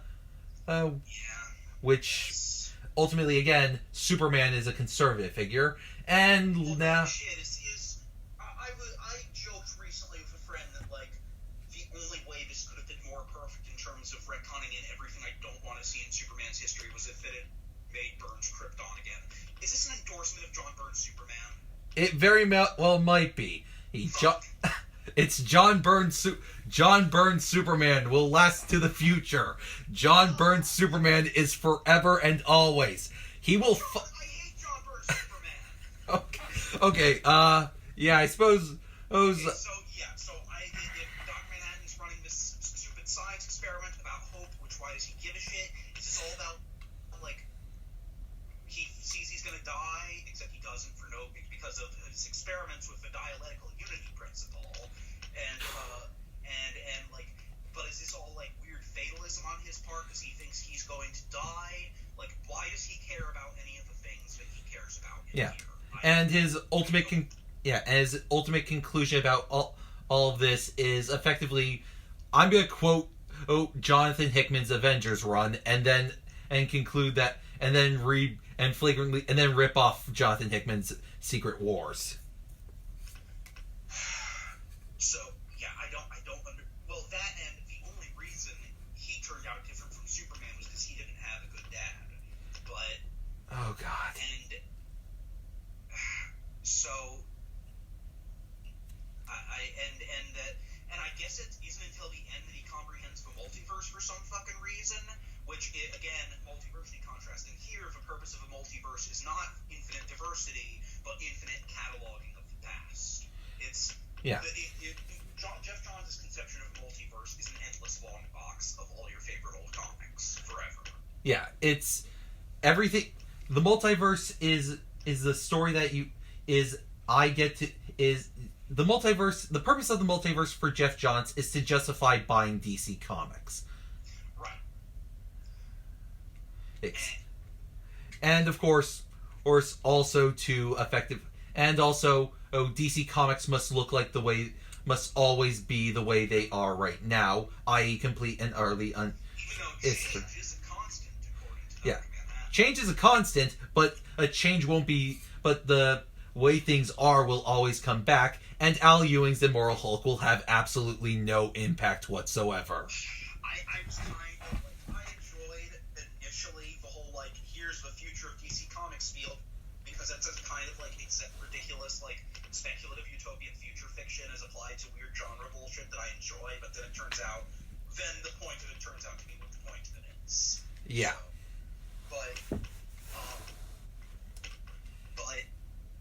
So, Dr. Manhattan, who does dumb shit for no reason in here, runs into Carter Coleman, who I guess he's sort of a George Reeves analog in that his mom, who is also Rorschach's mom, her thing is she was a prostitute, which is clearly a reference to that, but I don't get it. And also, he was directed by Don McGregor, who, I guess in the DC universe, Don McGregor, instead of writing Black Panther, he was a film director in the 50s, so good on him, I suppose. Yeah. But, although he's the indication to Dr. Manhattan that DCU is better than Watchmen, because when the cop that was beating him up for being gay for being homeless gets hurt, he rushes to the guy's side, and Dr. Manhattan, I guess, is wow, no one would have done that on my Earth.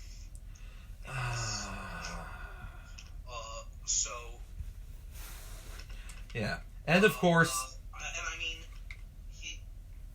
there's something of note here in that, this is a lot more blood. This sort of centers queerness in a way the original Watchmen didn't, and maybe intends to be more sympathetic, but also is so much worse. Yeah, at least with the queerness in Watchmen, it's either varying degrees of, it's largely sympathetic, even when it's about a relationship collapsing. Everyone, ultimately, Watchmen's penultimate issue contradicts wow, they wouldn't have done it on my Earth, because literally everyone went to help the fighting couple of lesbians. It's still a thing where, one of her last words is, I don't want to be gay, I want to be dead, which is kind of fucked. But, yeah. Here, the guy doesn't want to be gay, and then he is dead, horribly murdered by his own mother, except then Dr. Manhattan, who I guess can go change things after all, goes back in time and is don't be afraid of your feelings. In the 1950s. Where did that come from? I don't know. And suddenly, the one gay character didn't die, he went and did all the gay rights. And then he died. And then he died. He died of old age. Yeah. Ultimately, the... Also, there's, like, in the Nathaniel Dusk movie, there's a creepy trans woman. There is? Yeah, remember, there's a bit where, like, they're interrogating the one guy who was, he had a trunk, she had a trunk full of lingerie, and Nathaniel Dusk was like, he was gonna go to this other country to get a surgery. Oh. Imagine wanting. Yeah, I just blotted out all... Oh god, I've been blotting out a bunch of... Yeah, Nathaniel Dusk, I don't fucking get Nathaniel Dusk, which makes me feel stupid because everyone on Twitter's mentioned it is like, oh god, I get it, Geoff. This is so much dumber and more blunt than the pirate story, which yeah. I'm sure it is, but I don't get what it's... I guess Nathaniel Dusk himself... Yeah, it's... Okay, both between being played by Carter Coleman and the whole, like, he's being played by both sides, and I get the two chess guys turning out to not be so different after all, even though one's a poor man, one's a rich man, is more like centrism stuff, but I don't get what the Nathaniel... Yeah, I think the ending line is very much the ultimate philosophy of fair play. Yeah, I think the ending line was something along the lines of you have to do fair play, which is, again, bullshit centrism. More of the... no, the last line was like, it doesn't matter whether you win or lose, it's how you play the game. Yeah, that's just... Oh, God. That's even worse. There's, it's... What even was Nathaniel Dusk? Well, that was a real comic. No, I mean, yeah, okay, I get that, but why is it here? No, I don't understand. And apparently to a lot of people it's super obvious, and I feel like kind of a dummy for not getting it, but I don't get it. Okay, but I'm confident that even if I did get it, I would still hate this comic. So, yeah, it feels like... So I don't feel bad. Yeah, there's a lot of...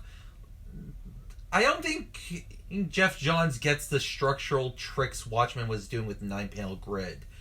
Yeah, I mean, a lot of like this, the dialogue stuff in battle, a lot of like the panel-to-panel synchronicity type stuff. Like, occasionally that's dumb or doesn't work. But yeah. Here's one example that I noticed on my first read of it. The panel where the famous speech about never in the face of Armageddon will I compromise is in the first issue of Watchmen, and in Doomsday Clock it's just Rorschach 2, the sequel. Rorschach 2, the squeakquel, goes, not yet, as a threat to Ozymandias. That's the level of subtlety we are dealing with. Right. So, okay, finally we gotta... Oh, we didn't talk about the ending of Dr. Manhattan's story, which is, it turns out... I was gonna get to him after Superman because they dovetail, but yeah, I'm happy to get into that. Yeah, let's just let Superman be on his own up. Dr. Manhattan so it turns out the only reason Mime and Minuet are in this comic is because they have a kid who Dr. Manhattan kidnaps and raises. So why does Ozymandias have a picture of that kid who has like a toddler? Yeah, anyway, as he raises the kid, he pretty much gets the kid to grow up older and to be... he raises the kid, and then he gives the kid his superpowers, like a dumb version of the ending of Watchmen 2019. And also, like, at the end, giving the kid his superpowers destroys him, which means Superman convinced... The big, heroic, hopeful climax of the comic is that Superman convinces Dr. Manhattan to commit suicide. And then the kid is sent to the household of Laurie and Dan, who have decided to become domestic and raise a kid, which is not only fucking stupid, but also really lame. And literally contradicts the way they were talking about their future as being in superheroes, where say what you will about Watchmen 2019, but about having the dumb choice of giving her the name the Comedienne with an E, because that's a dumb name. Let's be honest. It's not we're going to retire and raise a kid and live happily ever after as two suburban white people. Dr. Manhattan Jr. goes to their house and introduces himself as Clark. Watchmen is saved. Y'all. I can say y'all because, like Superman, I grew up in Kansas. I can say that. I don't... It's dumb. It's fucking dumb. Jesus Christ, it's so fucking dumb. really the part where I feel like I'm getting into like the performative anger you discussed at the beginning, but yeah. It's so fucking dumb. And like, as someone pointed out, Laura's gonna flip the fuck out. Laura's not gonna take in this kid. Laura's gonna be fucking terrified. God. This is just... What the fuck is Dan gonna think? Like, I don't... And Manhattan shouldn't have seen any of this if his vision was blurred. Like, he shouldn't have known about this fucking kid, because that was after his vision gives out. Or if he could see the kid anyway, he should have known, like, oh, okay, so I totally can see stuff after I fight Superman. Mm-hmm. I guess, like, one of the few things I liked was that his perceptions are really cloudy when he first goes into the DC universe, because time is constantly shifting around and resetting there, and his senses can't handle that, which should have been the only cop-out necessary, rather than, like, that, and tachyons, and Bubastis, and the dialectical unity principle. And Wally West, for some reason, is trying to stop him. But I like to chalk up all of his actions in this, and all of his misconceptions, and all of his nonsense, to, like, the DC universe has basically just made him really high. Like, he's just, like, the DC universe timeline is his equivalent of weed, and he's just sort of, like, wandering through the comic doing dumb bullshit because he's super stoned from, like, Christ on Infinite Earths. Yeah, or Final Crisis. Final Crisis got him really high. Yeah, Final Crisis would fuck that right up. Infinite Crisis... Captain Atom. You think, like, as he was floating through multiverse, he ran into before Captain Atom, and the dude just shared a stash with him, and that's how fucking Doomsday Clock happened. Yeah, and then... And that's why everyone's behaving like idiots in Doomsday Clock, because he's, like, unconsciously manipulating everyone. And like, honestly, everything about this comic makes so much more sense if, like, the only real explanation is that Dr. Manhattan ate a bunch of brownies. Or if it turns out that Geoff Johns is responsible for everything wrong with DC Comics. That can't be right. That was Watchmen. Yeah, Geoff Johns is... Just in between moment, like right after his first date with Angela Abar, he got real high, went to the DC universe, fucked around for a little while, set up a bunch of plot threads that didn't pay off, like rearranged Watchmen history, like did all this shit. He really went on a bender, and then at the very end, like as he's sending the kid off, he's like, oh shit, wait, and then like fixed everything, and then none of this nonsense ever happened, except that I guess, and Superman didn't really behave out of character, but I guess all this shit's still left behind because actions have consequences, even when you're hot, even when you're stoned. Yeah, final word on Dr. Manhattan. The only thing this has above Watchmen, the only thing that Doomsday Clock has above Watchmen 2019 is that it has more of Dr. Manhattan's cock, which is frankly the only reason you read a comic with Dr. Manhattan in it. Post-Watchmen? Most certainly. Yeah. So now we gotta talk about Superman. And you understand how much this is gonna hurt the Superman guy. Yep. So like, the big savior retcon is to take old drama out of Clark's childhood. You know what? No, I don't even want, like, what's wrong?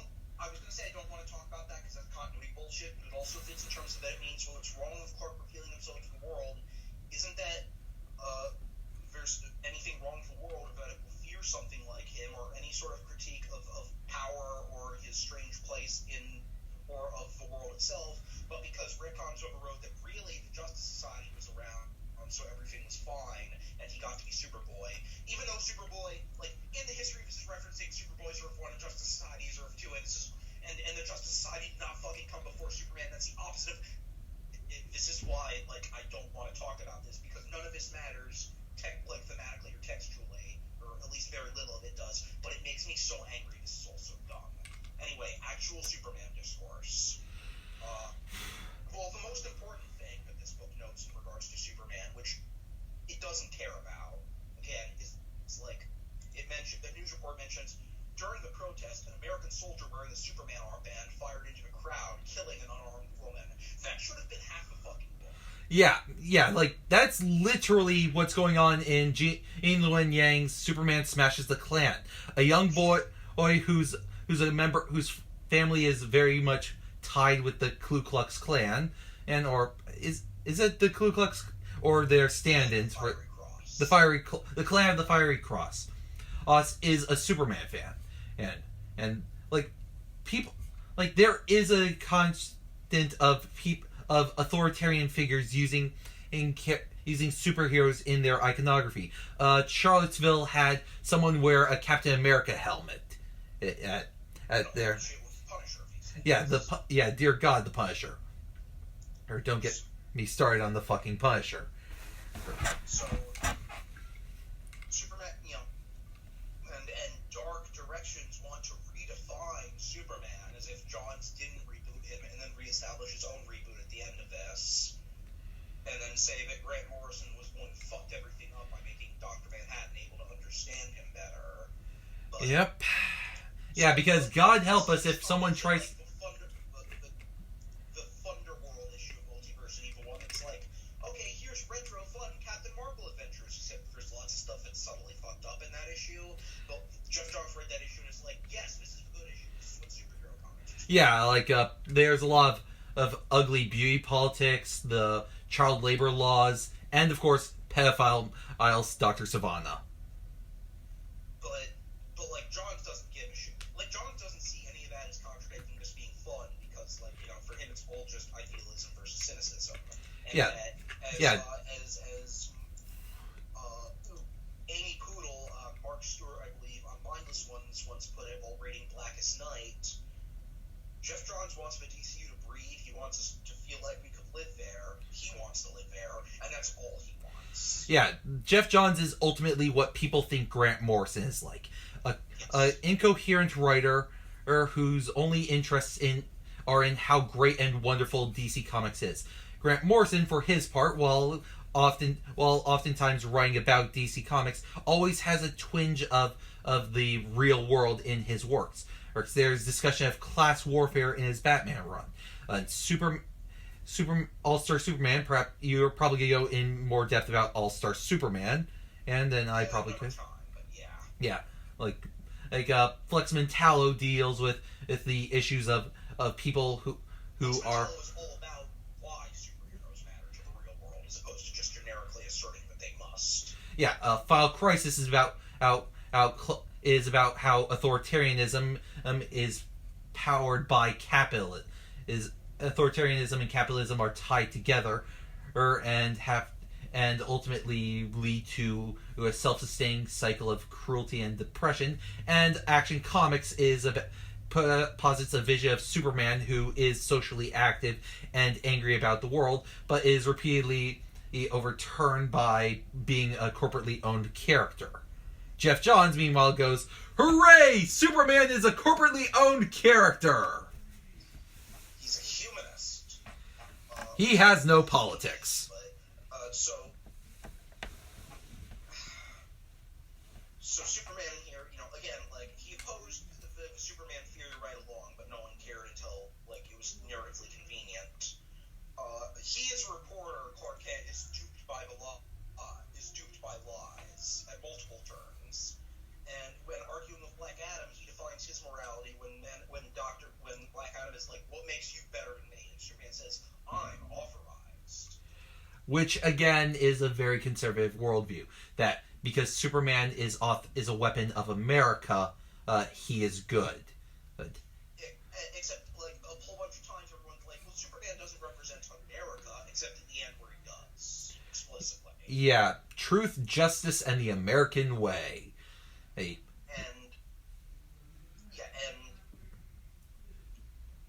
And his big speech, like, about, all the stuff, the Superman theory is bad thing, is he straight up says, the reason Krypton died is that everyone couldn't come together. Both sides of the issue must come together, because both sides have a point. In that situation, like, they should have built enough rockets for half the planet, I guess? I don't know. To get away from Krypton before it blew up? Yeah, I mean, dear God, friggin', and he goes to help Firestorm with the whole. One of the few scenes in this that I unambiguously really like, where, like, Firestorm is freaking out and on the verge of a breakdown, and Superman calms him down enough to help. Yeah, and then, no, not with the. Yeah, and then of course, Vladimir Putin and his evil army of Russian superheroes come to fight Superman and ruin everything. And Batman shouts. Also, again, it's really in isolation, like that scene, because it's a sense of like Superman. Well, after his done speech, because Superman's like really trying to do the right thing, and everyone else is like making bad judgment calls and basic human error, and it all spirals out of control. Like that felt like a decent instance of a here's how you do a dark Superman scene. It's just like in the context of everything around it that it's garbage. Yeah, and of course, somehow Ozymandias is doing something to Firestorm. Yeah, I guess he gave Firestorm the ability to change the kids. That's never addressed. Yeah, and then there's a lot in this that's never addressed. Yeah, I think you could fill an entire book full of the things that Doomsday Clock has forgotten about. Certainly if you factor in all the stuff that was meant to lead into it, and so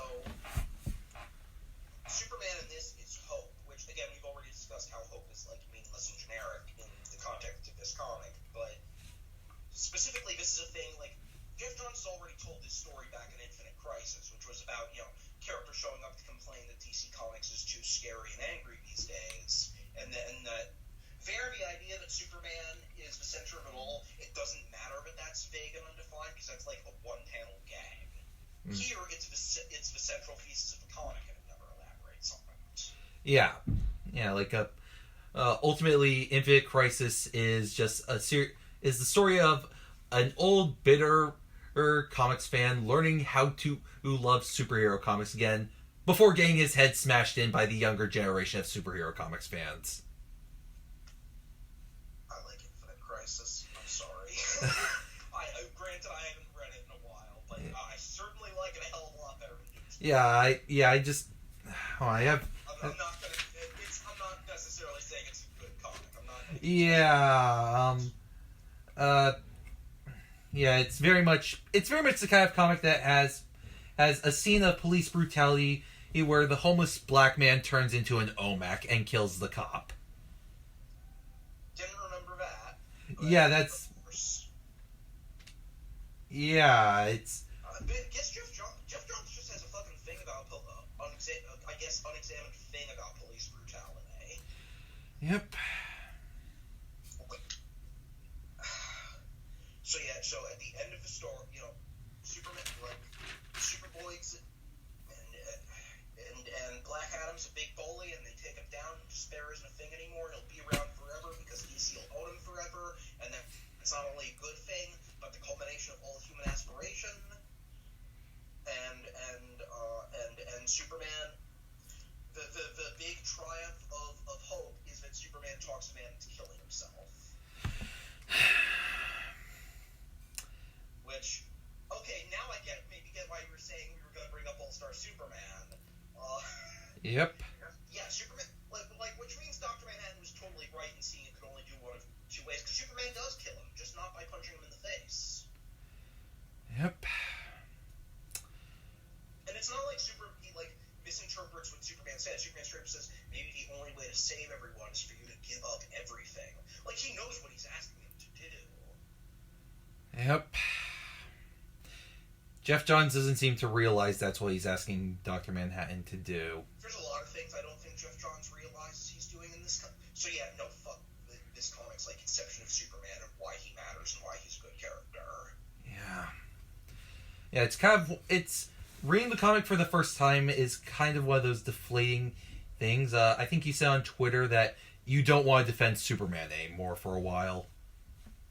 No, yeah, there have been 3 comics ever that have been good that are just purely about it doesn't Superman rule.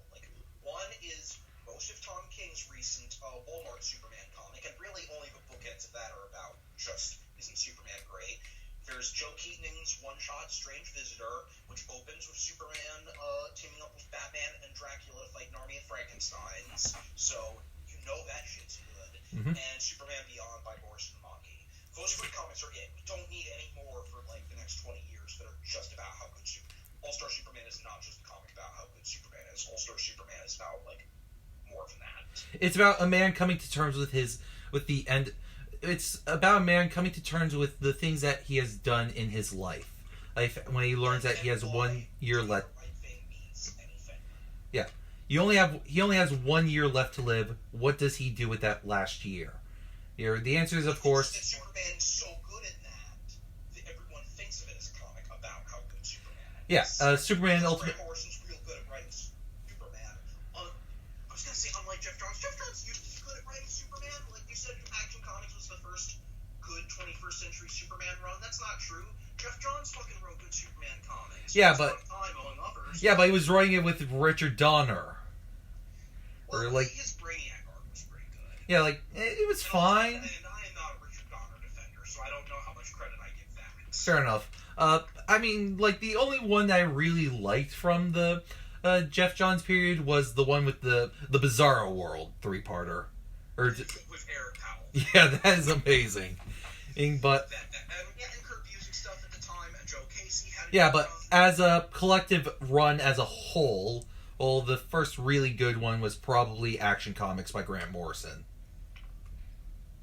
That's like there were other fine runs, but like Gail Simone's run on Action Comics, but like that was compromised by some Infinite Crisis shit, and Joe Casey's like year on there was just at the tail end of like the Triangle era where he had to be a part of. So yeah, like that's.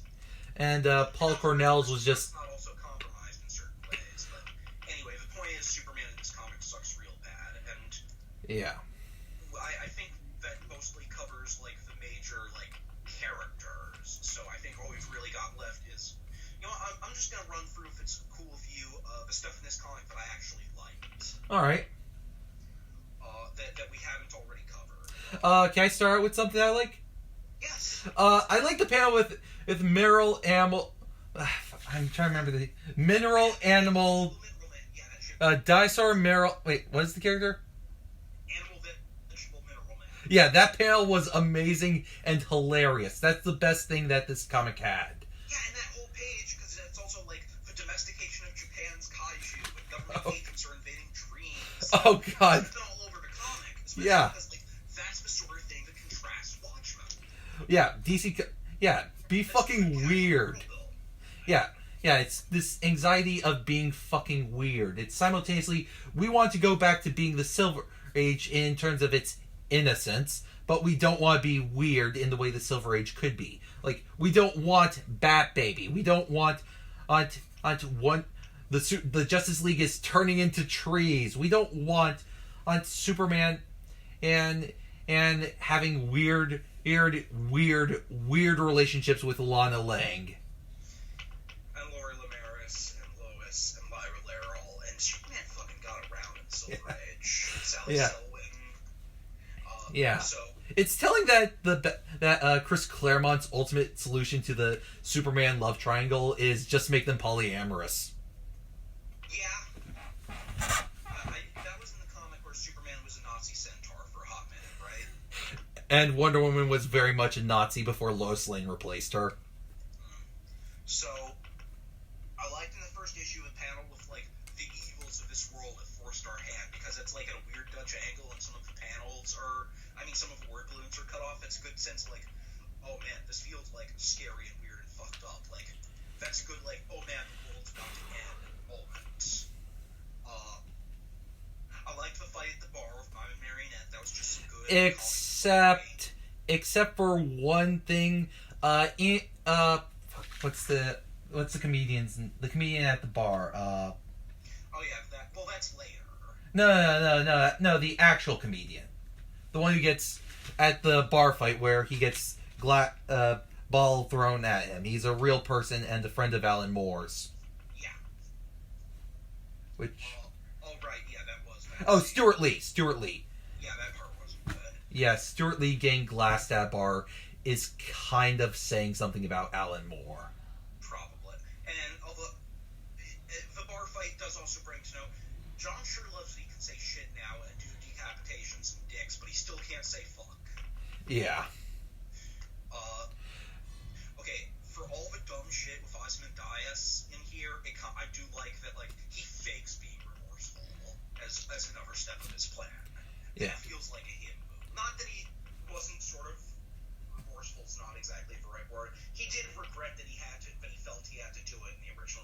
just, like, faking, like, being overcome with regret. I don't know, that felt... Yeah. Maybe that's just in contrast to, like, oh, okay, for just one part, you're not actually completely overwriting Ozymandias' characterization. You're actually revealing that one of your dumb moves was secretly not a dumb move. But for some reason, that worked for me. Yeah, except, again, Rorschach doesn't need to be in this comic. Rorschach doesn't need to be in this comic. Batman swinging over a crowd in that one scene is real good, because Gary Frank is real good. Yes, Gary Frank is a good artist, if somewhat occasionally going for scowls too often. Yeah. Black Adam attacking Jerusalem feels like a legitimate oh shit moment in terms of, like, grounding the apocalypse in a real world thing, except that nothing comes of Black Adam attacking Jerusalem. Which, again, was done better in a Jonathan Hickman comic. That came out while Watchmen 2, The Squeakquel, was happening. I liked the covers to 9 and 11. Most of the covers are really dumb and blunt and boring, but the covers to 9 is, like, 9 is appropriately weird, and 11, there's the iconography of, like, someone's about to set off a nuke, but a gloved hand stops it. It's Batman's It's glove. Kind of an interesting rebuttal to Watchmen, except also worth noting that a nuke goes off in the second issue of his comic, which is the ticking clock in the original Watchmen, and nothing, like, this comic doesn't care that a nuke goes off. Like, and in the end of the comic, Dr. Manhattan's like, okay, so a nuke went off, but I can still fix the world without undoing that, and he just does. Wow, a lot of his stuff that I actually liked is just leading into more stuff that I hate. Yep. That's Doomsday Clock for you. All roads lead to pain. Gary Frank doing all the super people together in issue 9, even though issue 9 was purely, like, utilitarian, okay, here's why all the other superheroes won't show up thing. But then there's also that panel of John Constantine. Okay, Constantine is one of the parts that I label as good, I'm afraid, because that shit's hysterical. Yeah.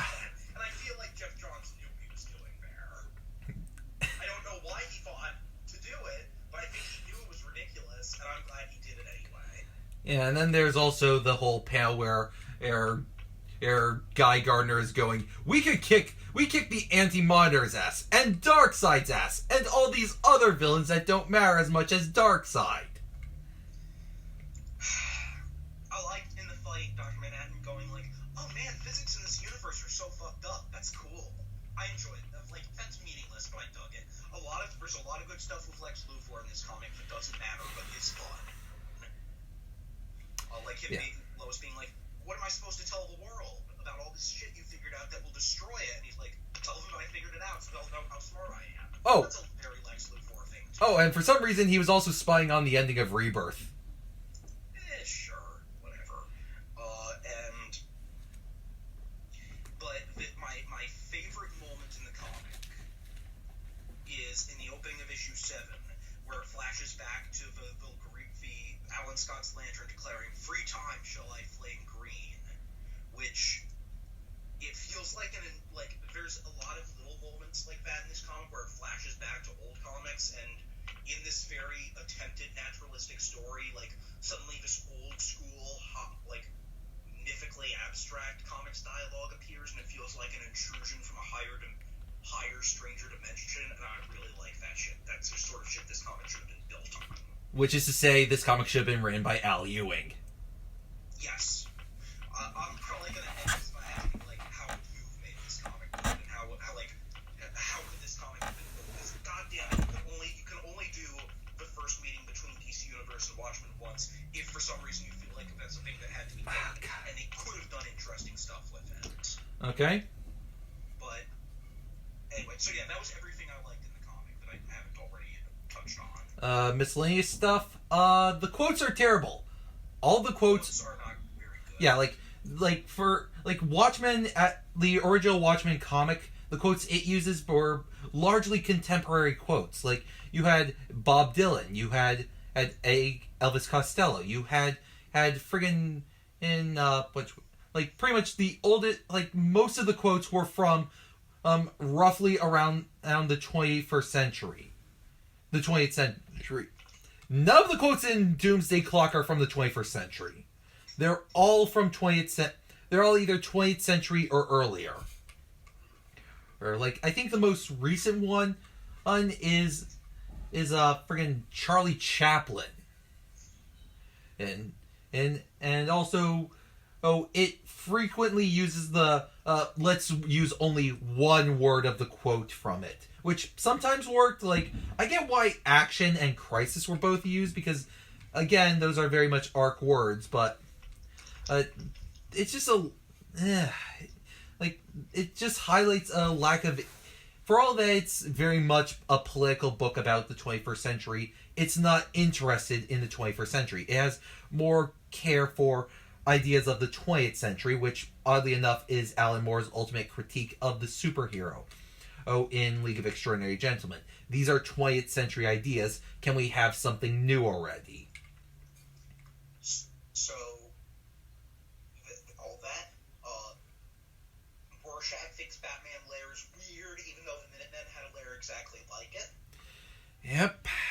The one weird commonality between the two Earths, brand name-wise, is they both have the anti-anxiety medication Trebodart. The fuck is Trebodart? I don't know. They have Warner Brothers instead of Warner Brothers, even though later TCM shows up, like Turner Classic Movies, without alteration, because I guess Warner Brothers can't be associated with this. But they own DC Comics. Well, I guess this Warner Brothers does some vaguely shady shit in this, but Osmond Dice insults the first Silk Spectre at a memorial for no reason, like really badly. The pale that's dumb. The panel construction on this comic is frankly abysmal. Like it's very much written by someone who has no idea how grids work, or just it goes for it just does it frequently breaks into 4x3 panel grids. It's not. I mean, like, I get when it's in the original comic where where it's parts where it's flagrantly riffing on the structure of Watchmen, and like the first issue who has the break in the 4-panel grid, but for like random pages will for some reason have 4x3 grids. It's like it's not even 4x4 grids, which would at least be thematically apt tying back to the Dark Knight Returns, which very much is the context by which Watchmen came out in. Yeah. Lois thinks there should be troops in the Middle East, aside from her later centrist speech. There's lots of dumb callbacks, like Johnny Thunder getting beaten up to mirror the death of Hollis Mason, except we gave a shit about Hollis Mason, and same as, like, Joker basically gives the "Is this what gets you hot?" speech to Rorschach. Colin Kennan is mentioned as, like, we've recently learned that Colin Kennan is the new Superman, even though he revealed his identity to the world in the first issue of his own comic, because Geoff Johns doesn't give a fuck. Let's see. Lots of, like, timeline problems in this, both small and because, Alfred is dead in the main continuity, and Superman's secret identity has been revealed to the public. Yeah. Well, I mean timeline shit, like, there's a bit with Carter Coleman, or whatever his name is, where, like, you see a date where he's about to get a job at Warner Brothers, and then it cuts to a scene, like, the next panel has a date label that's, like, the next, like, 3 weeks later, but then the caption says it's 8 months later. And then there's also something. And Batman's apparently in a coma for a month in this book after the Firestorm incident. Superman, you mean? And Batman. Oh, okay. And Wonder Woman is in this comic for about 5 seconds before being kidnapped by the Themyscirans. Yeah, she was, like, roped back to Themyscira, and then she shows up for 5 seconds, and then she's taken back again. And, of course, something we offhandedly mentioned but didn't go too much in depth. Dr. Manhattan fights Flex Mentallo, and nothing is mentioned of the implications of that. I doubt John's even considered that, but... Yeah, but still. Oh, yeah. Oh, no, Betsy. Oh, yeah, Green Arrow attacks pundits, which... Wow. Somebody sure read The Dark Knight Strikes Again. I mean, Green Arrow would certainly attack some pundits. Definitely not all of them. And if so, if he did attack all of them, it sure wouldn't be for the reasons Geoff Johns would.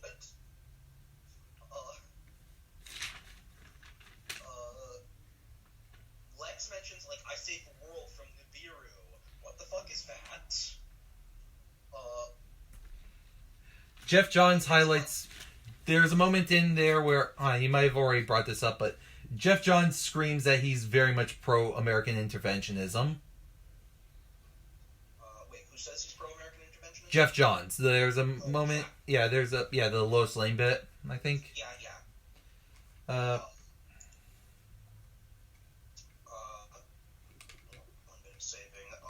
It kind of implies that Firestorm killed Vladimir Putin. Maybe. And there's a weird bit where, like, when Dr. Manhattan says your son will one day bring this couple happiness, it cuts to and mentions that they're gonna have a daughter, and they're like, and you cut to Dan and Lori with her daughter, and you're like, oh, so they'll adopt the daughter, but no, they adopt the son as her biological daughter. That's weird, dumb panel construction.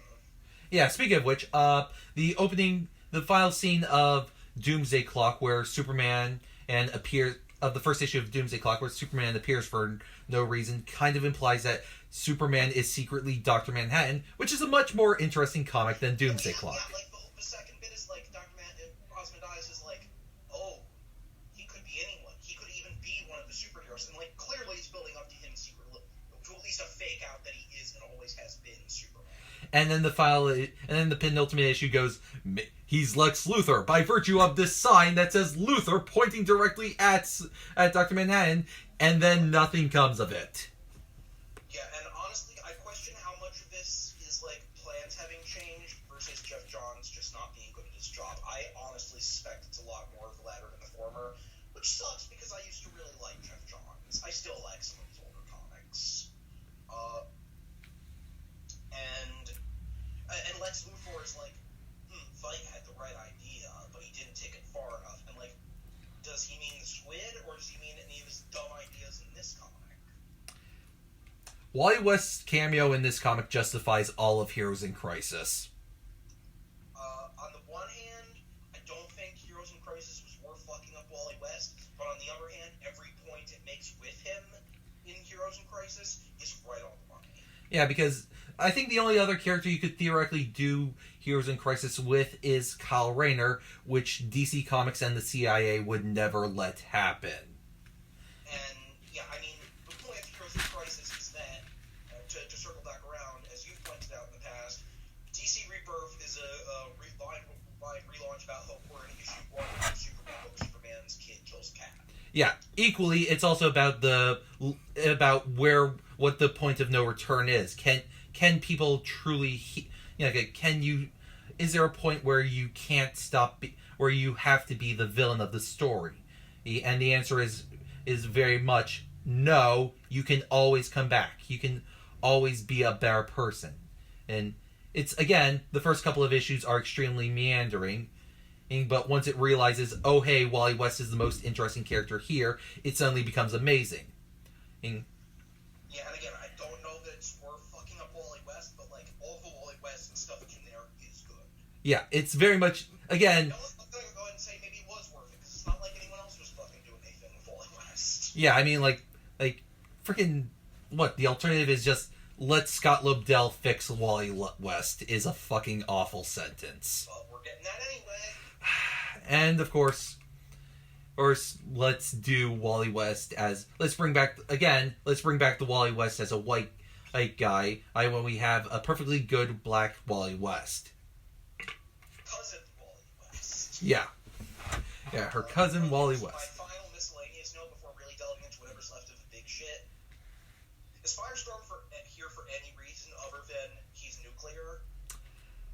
No. Wait. Also, Dr. Manhattan fights Captain Atom. Yeah, all of the charlatan shit here is pointless. Yeah, I say all. By that, I mean, like, 2 scenes. Yeah, literally, nothing is made of Dr. Manhattan punches Captain Atom.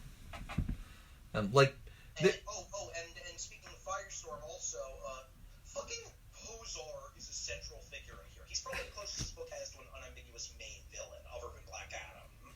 Wait, which one's Posar? The Russian Firestorm. Oh, God. He's not a character who acts like an insight into anything. He's just a big, scary villain.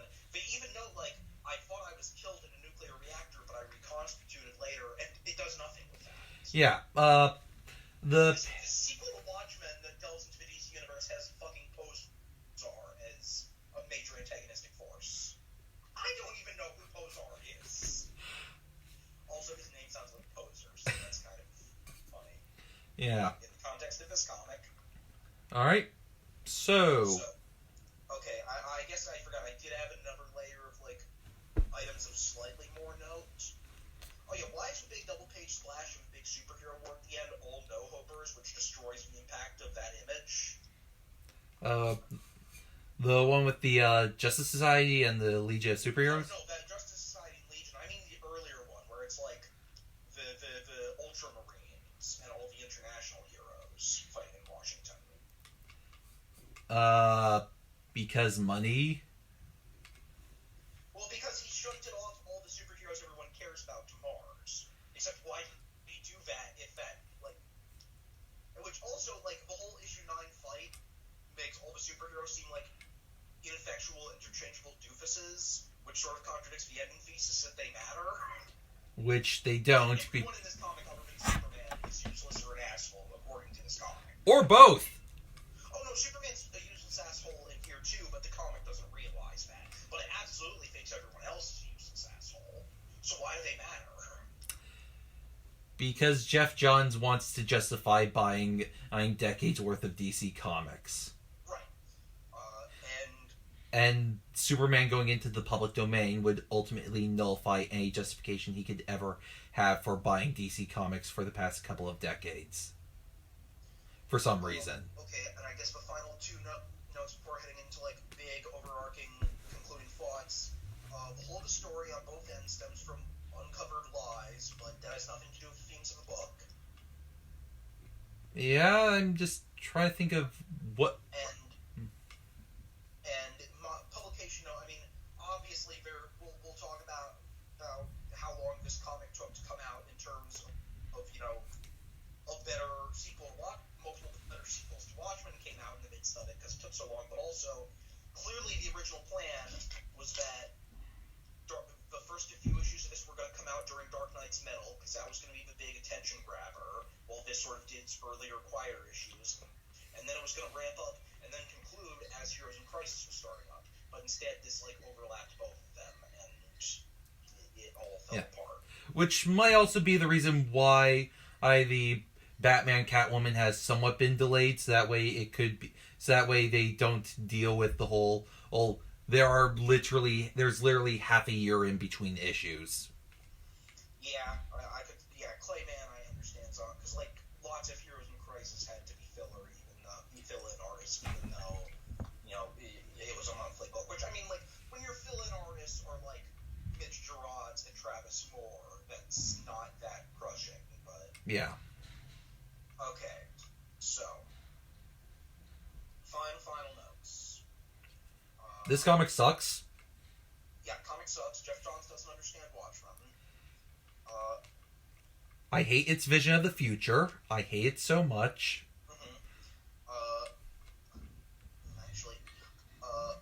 The whole idea that, like, Superman and Manhattan, it's okay that they're not in the first 2/3 of this comic because they matter as presences, except, like, they're not.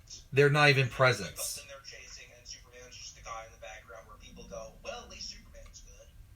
Yeah, they're not even... Yeah, they're just things that exist rather than a presence. A presence of Superman would be sort of invoking iconography. Like, I think Kieran Gillen brought this up in his talk about Watchmen, where he says that in the issue where they're in Antarctica, the wrapper looks kind of like Superman's cape. There's no who watches the Watchmen sort of thing.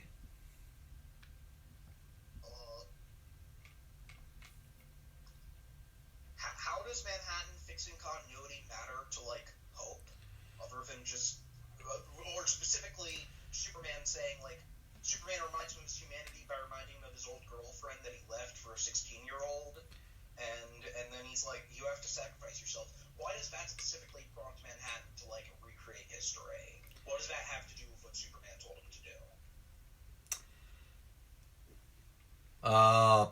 Hope! Right. So, and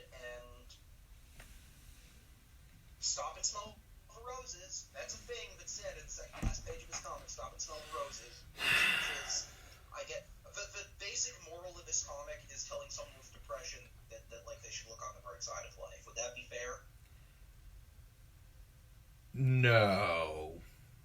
No, God. You fucking asshole. Is pretty much my reaction. To me or Geoff Johns? Geoff Johns. Okay, good. Yeah. I thought I wasn't that far off base. No, dear God. That's literally the opposite of what you should do. Just saying, there are better things in life. It's just come on, let me just, give me a sec. There's freaking, Thomas Legaye actually writes about this, let me find my copy of, here it is, the four methods of, Zopfi's four methods of smothering consciousness. It's, on our isolation, being alive is alright. Anchoring, one nation under God with families, morality, and natural birthrights for all. Distraction, better kill time than kill oneself. And sublimation, I am writing a book titled The Conspiracy Against the Human Race. He's pretty much, Geoff Johns is arguing that that isolation is the way that things ought to be. You ought to isolate yourself from everyone else, which I argue in my upcoming book, One Must Imagine Scot-Free Happy, which I hope is going to be coming out around the time this podcast is out, that isolation is ultimately the path to dark side and fascism. Isolation is the thing that tells you to not care about the world around you. Just everything is fine. There's nothing wrong with the children being locked up in cages and Superman defending Donald Trump and always being a white guy forever, or in the way that John Byrne imagined him to be. So I guess all that's left is, how could this comic have been remotely interesting? And because this was almost admirable in its steadfast aversion to doing any of the obvious interesting things you could do with this concept, but that leads us directly into the other. We discussed Watchmen 2019 some, but it's time to discuss the other big Watchmen follow-up that came out, which I think we should describe a little bit, just because I think a lot of listeners will not have read this one. Kieran Gillen and Casper Wijngaard, I have no idea how to pronounce that last name. Peter Cannon Thunderbolt. Peter Cannon Thunderbolt, since most of you are probably aware of it, is a 4-issue, I think 4 or 5 issue? 5 issue miniseries that focuses on one of the inspirations for Ozymandias, Peter Cannon, and aka Thunderbolt. Dealing with a bunch of weird cosmic shit. Among them is a villain who is in fact a parallel universe of him who did the Watchmen plot. And it pretty much fit. Applied to be the original Charlton version of Peter Cannon. So he travels to the parallel universe where he is where he's the Peter Cannon, where he did the Watchmen plot via being in a comic, via comic madness, and ultimately ultimately him and his team of Mark Millar inspired Ultimates are utterly thrashed by evil Ozymandias, who has mastered the art of Watchmen's grammar, and so he is forced back into this alternate universe based off of A. Campbell's Alec comics. It's a more mundane series that's important because A. Campbell is ultimately where Alan Moore went after Watchmen, and mainly with From Hell, which is quite frankly the best comic Alan Moore ever wrote. So through this mundane experience, Peter Cannon learns the value of alternate versions of comic storylines, and i.e. there are more comics out there than just fucking Watchmen. And travels back and defeats Ozymandias Cannon, and with the power of formalism and shit, and ultimately it's all a metaphor about being a better about getting out of your room and talking and being a person rather than being an idea. Which it is very much a counter to Doomsday Clock in that it is on a certain level about how can modern superhero comics escape the destructive gravity of Watchmen's influence. Except Yes, the art is fantastic with its varying styles and the structure of the comic. It keeps with the 9-panel grid and breaks in interesting ways from the explicit notation that the break into 4 panels that Watchmen originally has is actually is actually a thematic point. And of course, I am pretty much obligated to say that the lettering is delightful, all done by the always wonderful Hassan Otsman Elahu, who I hope to God I pronounced that right. I think I pronounced that right. Who does the magazine Panel X Panel, where most of my work is found in. Yes. That guy's real good. Yeah, he's a nice guy. Fantastic editor and fantastic letterer. Except that Doomsday Clock says the way to save superhero comics from Watchmen is by undoing Watchmen, whereas Thunderbolt says that the only way to save him is by going past Watchmen and doing actual new shit. Yeah, read some other comics for fuck's sake. Like there are authors who have done new shit. To give a bunch of examples, Emily Carroll, Tom King, Grant Morrison, Warren Ellis, Mark Millar even, and hell, you can even argue that Darwin Cook and Amanda Connor have done new shit, even as they've done even with the old Watchmen bullshit. It's just read, but for fuck's sake, read something else. Like read Squirrel Girl or Giant Days or hell, Jack Kirby's New Gods, Spider-Man. Read something that's not comics. Read William S. Burroughs. Listen to David Bowie. He watched Doctor Who. Just do something that isn't fucking comics. Yeah, Thunderbolt is what Doomsday Clock was supposed to be.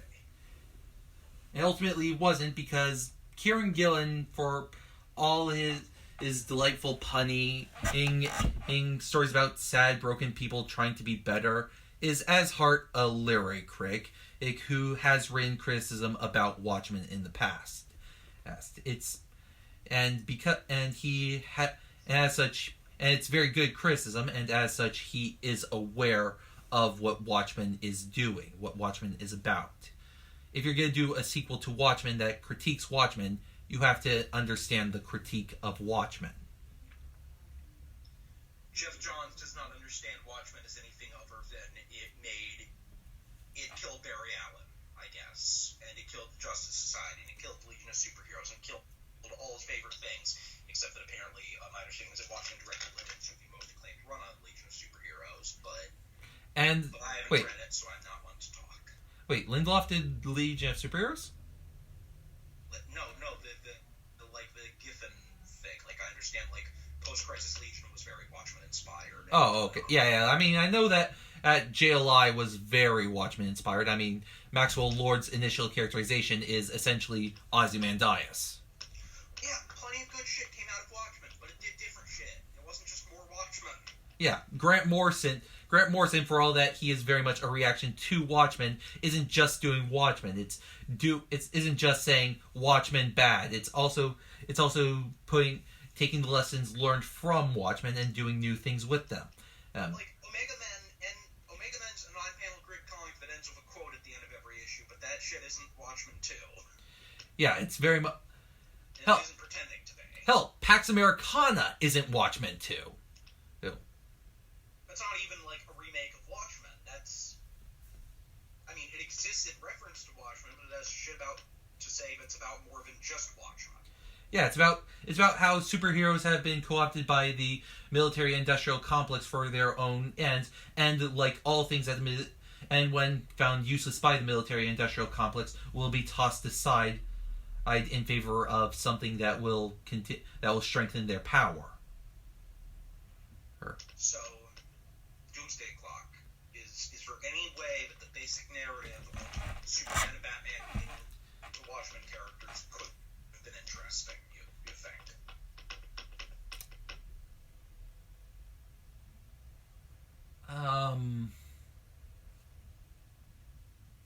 Because we lost the chance. It could have been. It's not going to happen again, or if it is, it's going to be doing the best it can with what this left for future writers to do. the best idea I have, because I kind of don't want a sequel to Watchmen that's crosses over with the DC universe. I mean, my ideas for a sequel to Watchmen are just like small scale stuff, like embrace the humanity of the characters. Just my idea is pretty much just have okay, so Max Shea turns out to have somehow survived. The mystery at the heart of the sequel to Watchmen is Max Shea somehow survived the end of Watchmen, the writer from Watchmen, and suddenly finds himself in the future, or trying to make sense of the strange world via interacting with normal, ordinary people. Well, it's not a story that ends where the point isn't. This point of the story isn't how did Max Shea survive. It's what does someone who from a pre-Squid world do with a post-Squid world, especially someone who is as knowledgeable of what the Squid is. Just sort of small-scale stuff. If I were to do a sequel to Watchmen, then I'd probably do something along the lines of Spider-Verse, where it's not just Rorschach or Dr. Manhattan or whatever. It's a bunch of weird ideas that have been impacting superhero comics. Like, maybe Grant Morrison is among them. Maybe putting King Mob or Morpheus. Oh, fuck. It's like, if you're really gonna go for it, you might as well go for it. Yeah, just all the fucking British invasion comics characters come together and fight to deal with come together in sort of some weird or multiverse bullshit, and have a lot where most of the comic is just philosophical debates about the nature of the universe. That ultimately concludes that with a new vision of this future presented by whoever the DC representative is, because these are all essentially just do. Really, the best sequel to Watchmen is the issue of Planetary that's about 90s Vertigo. Oh, that's really the best reaction to Watchmen, and just. Which I always feel obligated to note the end of that, where the Constantine stand-in turns into a Spider Jerusalem stand-in, and everyone's like, "Oh, Warren Ellis, you're such an egotistical dick." He said for years that he incorrectly articulated to why can I not remember VR? John Cassidy, that he wanted it to be King Mob at the end as representative of the good new thing, but Cassidy just drew Spider Jerusalem instead, and he looked like an asshole. I mean, it's still pretty much an Alan Moore character becoming a Grant Morrison figure. Yeah, but he made it look like Alan Moore becoming Warren Ellis, which is. No, I mean, it's still Grant Morrison. Like in the original Transmetropolitan, in Spider Jerusalem comes back into the city looking like Alan Moore, and then he turns in. Yeah. Yeah, it's still. So, prior to Watchmen 2019, I would have said that crossing them over for DC characters would be the only worthwhile thing if you were, for some reason, compelled to bring them back, just because, all their character arcs are wrapped up, all their thematics are close. The only thing worth left doing with them is throwing the power of ideas for iconography represented directly against DC iconography, which this comic is not really concerned with iconography beyond the general idea that Superman is good. And that should have been something really, the DC characters should have been the main characters. Yeah, subjecting them to Watchmen's narrative structure and rules in a good way would be something we hadn't quite seen before. Whereas the Watchmen characters placed in this universe context, that just makes them generic superheroes. Yeah, reading the if I were to somehow boulderize Doomsday Clock into being a good comic, I'd start with issue 8. Superman sort of dealing with the fallout. Superman dealing with the fallout of this Superman theory that's sort of been passively mentioned throughout the comic. Superman, because that feels like a first issue with the setup to the themes and ideas. Yes, and then issue 6 is the reveal of, oh, by the way, Watchmen is in here. You don't I think Ryan Johnson said something recently about fan service. It's how you don't want to do you don't want to cater to the fans' expectations, because sure, you could have Batman show up with Rorschach, and that'd be and you could get some fun out of it. But you get something more fun if you pretty much just hold off on it. Like have it be something weird and interesting instead of just Rorschach 2 and Batman share a panel, or Lex Luthor mocks Ozymandias is before getting shot by the comedian, which just and just like all the shit, like, hey, acknowledge all the weird structural, institutional horrors and brutality is like actually meaning something, and what does Superman and Batman react to that, and like all the shit about Batman maybe being a bad thing, actually acknowledge that instead of people only care that he's associated with Metamorpho, and like, okay, so if Watchmen's gonna be DC-ified at the end, what the fuck does that look like? Along with DC looking more like Watchmen, and like all multiversal shit. If you're gonna do that in there, do something interesting cool with it. Like, for God's sake, this never necessarily was gonna be a good comic, or at least a comic good enough to justify its own existence, but or justify something interesting. And God, it's just ugly and dumb and spiteful and boring, and it just sucks so fucking bad. And it, like, one of my first reactions to the final issue was, this is worse than Identity Crisis, because Identity Crisis hates comics I love. This loves the comics I love, but for reasons that make me feel embarrassed to like them, and like nearly undoes the value, like works hard to undo everything with meaning in them without realizing that's what it's doing. Yeah, it's very much it's pretty much what Flex Mental would be like if it ended on you have to, if it, instead of saying being clever is a fine thing, but sometimes you just have to get outside and meet some girls, it said you're clever and awesome, keep reading Flex Mental comics, it's only $5.99. So that was the sequel to Watchmen. Any final thoughts? I think I just gave mine. Did you just give yours? What is in the wake of reading the sequel to Watchmen, what is the ultimate point of reading Superman comics if it's just going to be the same thing over and over again? Truthful. Well, I was going to say Ben this ain't doing the same thing over and over again. He did have Superman's identity exposed, which was a few years ago, but it is different from last time, because this time it looks like it's going to actually be good. Yeah, but if Geoff Johns' vision of Superman is what ends up. If Geoff Johns' vision of the future of Superman if was true, then it's inherently untrue, because Superman ain't going to be around 1,000 years from now in that case. Yeah.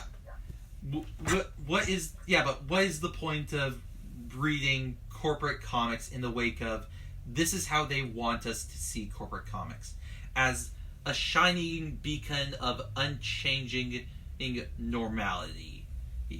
What do we do in the face of that? The answer is, well, just Immortal Hulk. Yeah, pretty much Immortal Hulk, or Strange Adventures, or friggin' Harleen, or literally anything that isn't owned by or the shit ton of fan comics online. Makeover Spider-Verse, the Makeover Spider-Verse, there's The Property of Hate, Dead Endia, Scrooge McDuck comics, for crying out loud. If Geoff Johns gets his way, if Superman comics remain John Byrne's vision of Superman comics, it's like Star Trek is ultimately trapped in the utopian future of the 1980s, then the only solution is to do something else.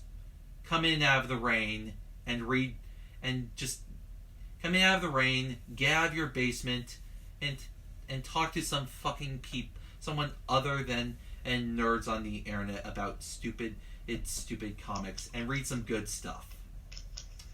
On that note, coming soon, a podcast about all the Spider-Man films. We've discussed this a bit. I don't know when we'd be doing it, but we have talked about doing a podcast about the Raimi films, which we are both in the minority of not liking them. Mm-hmm. The Mark Webb films, which you're the minority of, we do like them. They're better than their reputation, but I can see their flaws. they're hot messes, but they're interesting hot messes that imply a lot of fascinating politics that are frankly more interesting and more radical than what Doomsday Clock wants us to think superheroes can be. The MCU films, which I really like Homecoming, and Far From Home has good stuff in it, but Far From Home also has Tony Stark's drone glasses, and that's a thing. And we'll probably throw Venom in there, and we'll definitely throw Spider-Verse in there. Yep, which is the best superhero movie ever made. What? Into the Spider-Verse is the greatest superhero movie ever made. Probably, yeah. My favorite, I don't think, but yeah, I wouldn't argue against someone calling it the best. Yeah, it's the best until Wes Anderson's Flex Mentallo comes into existence. So, you can find us both on Twitter and on Tumblr. I'm at DavidMan95. And Sean's at DeathChrist2000. I can also be found on the blog thekingandredandblue.blogspot.com and in the pages of Panel X Panel. Well, thank you for having me, David, and I'm sorry we had to read this appallingly bad comic. This was your idea. This is 100% on you. Hey, it's not my fault that the Spider-Man Life Story podcast got ruined.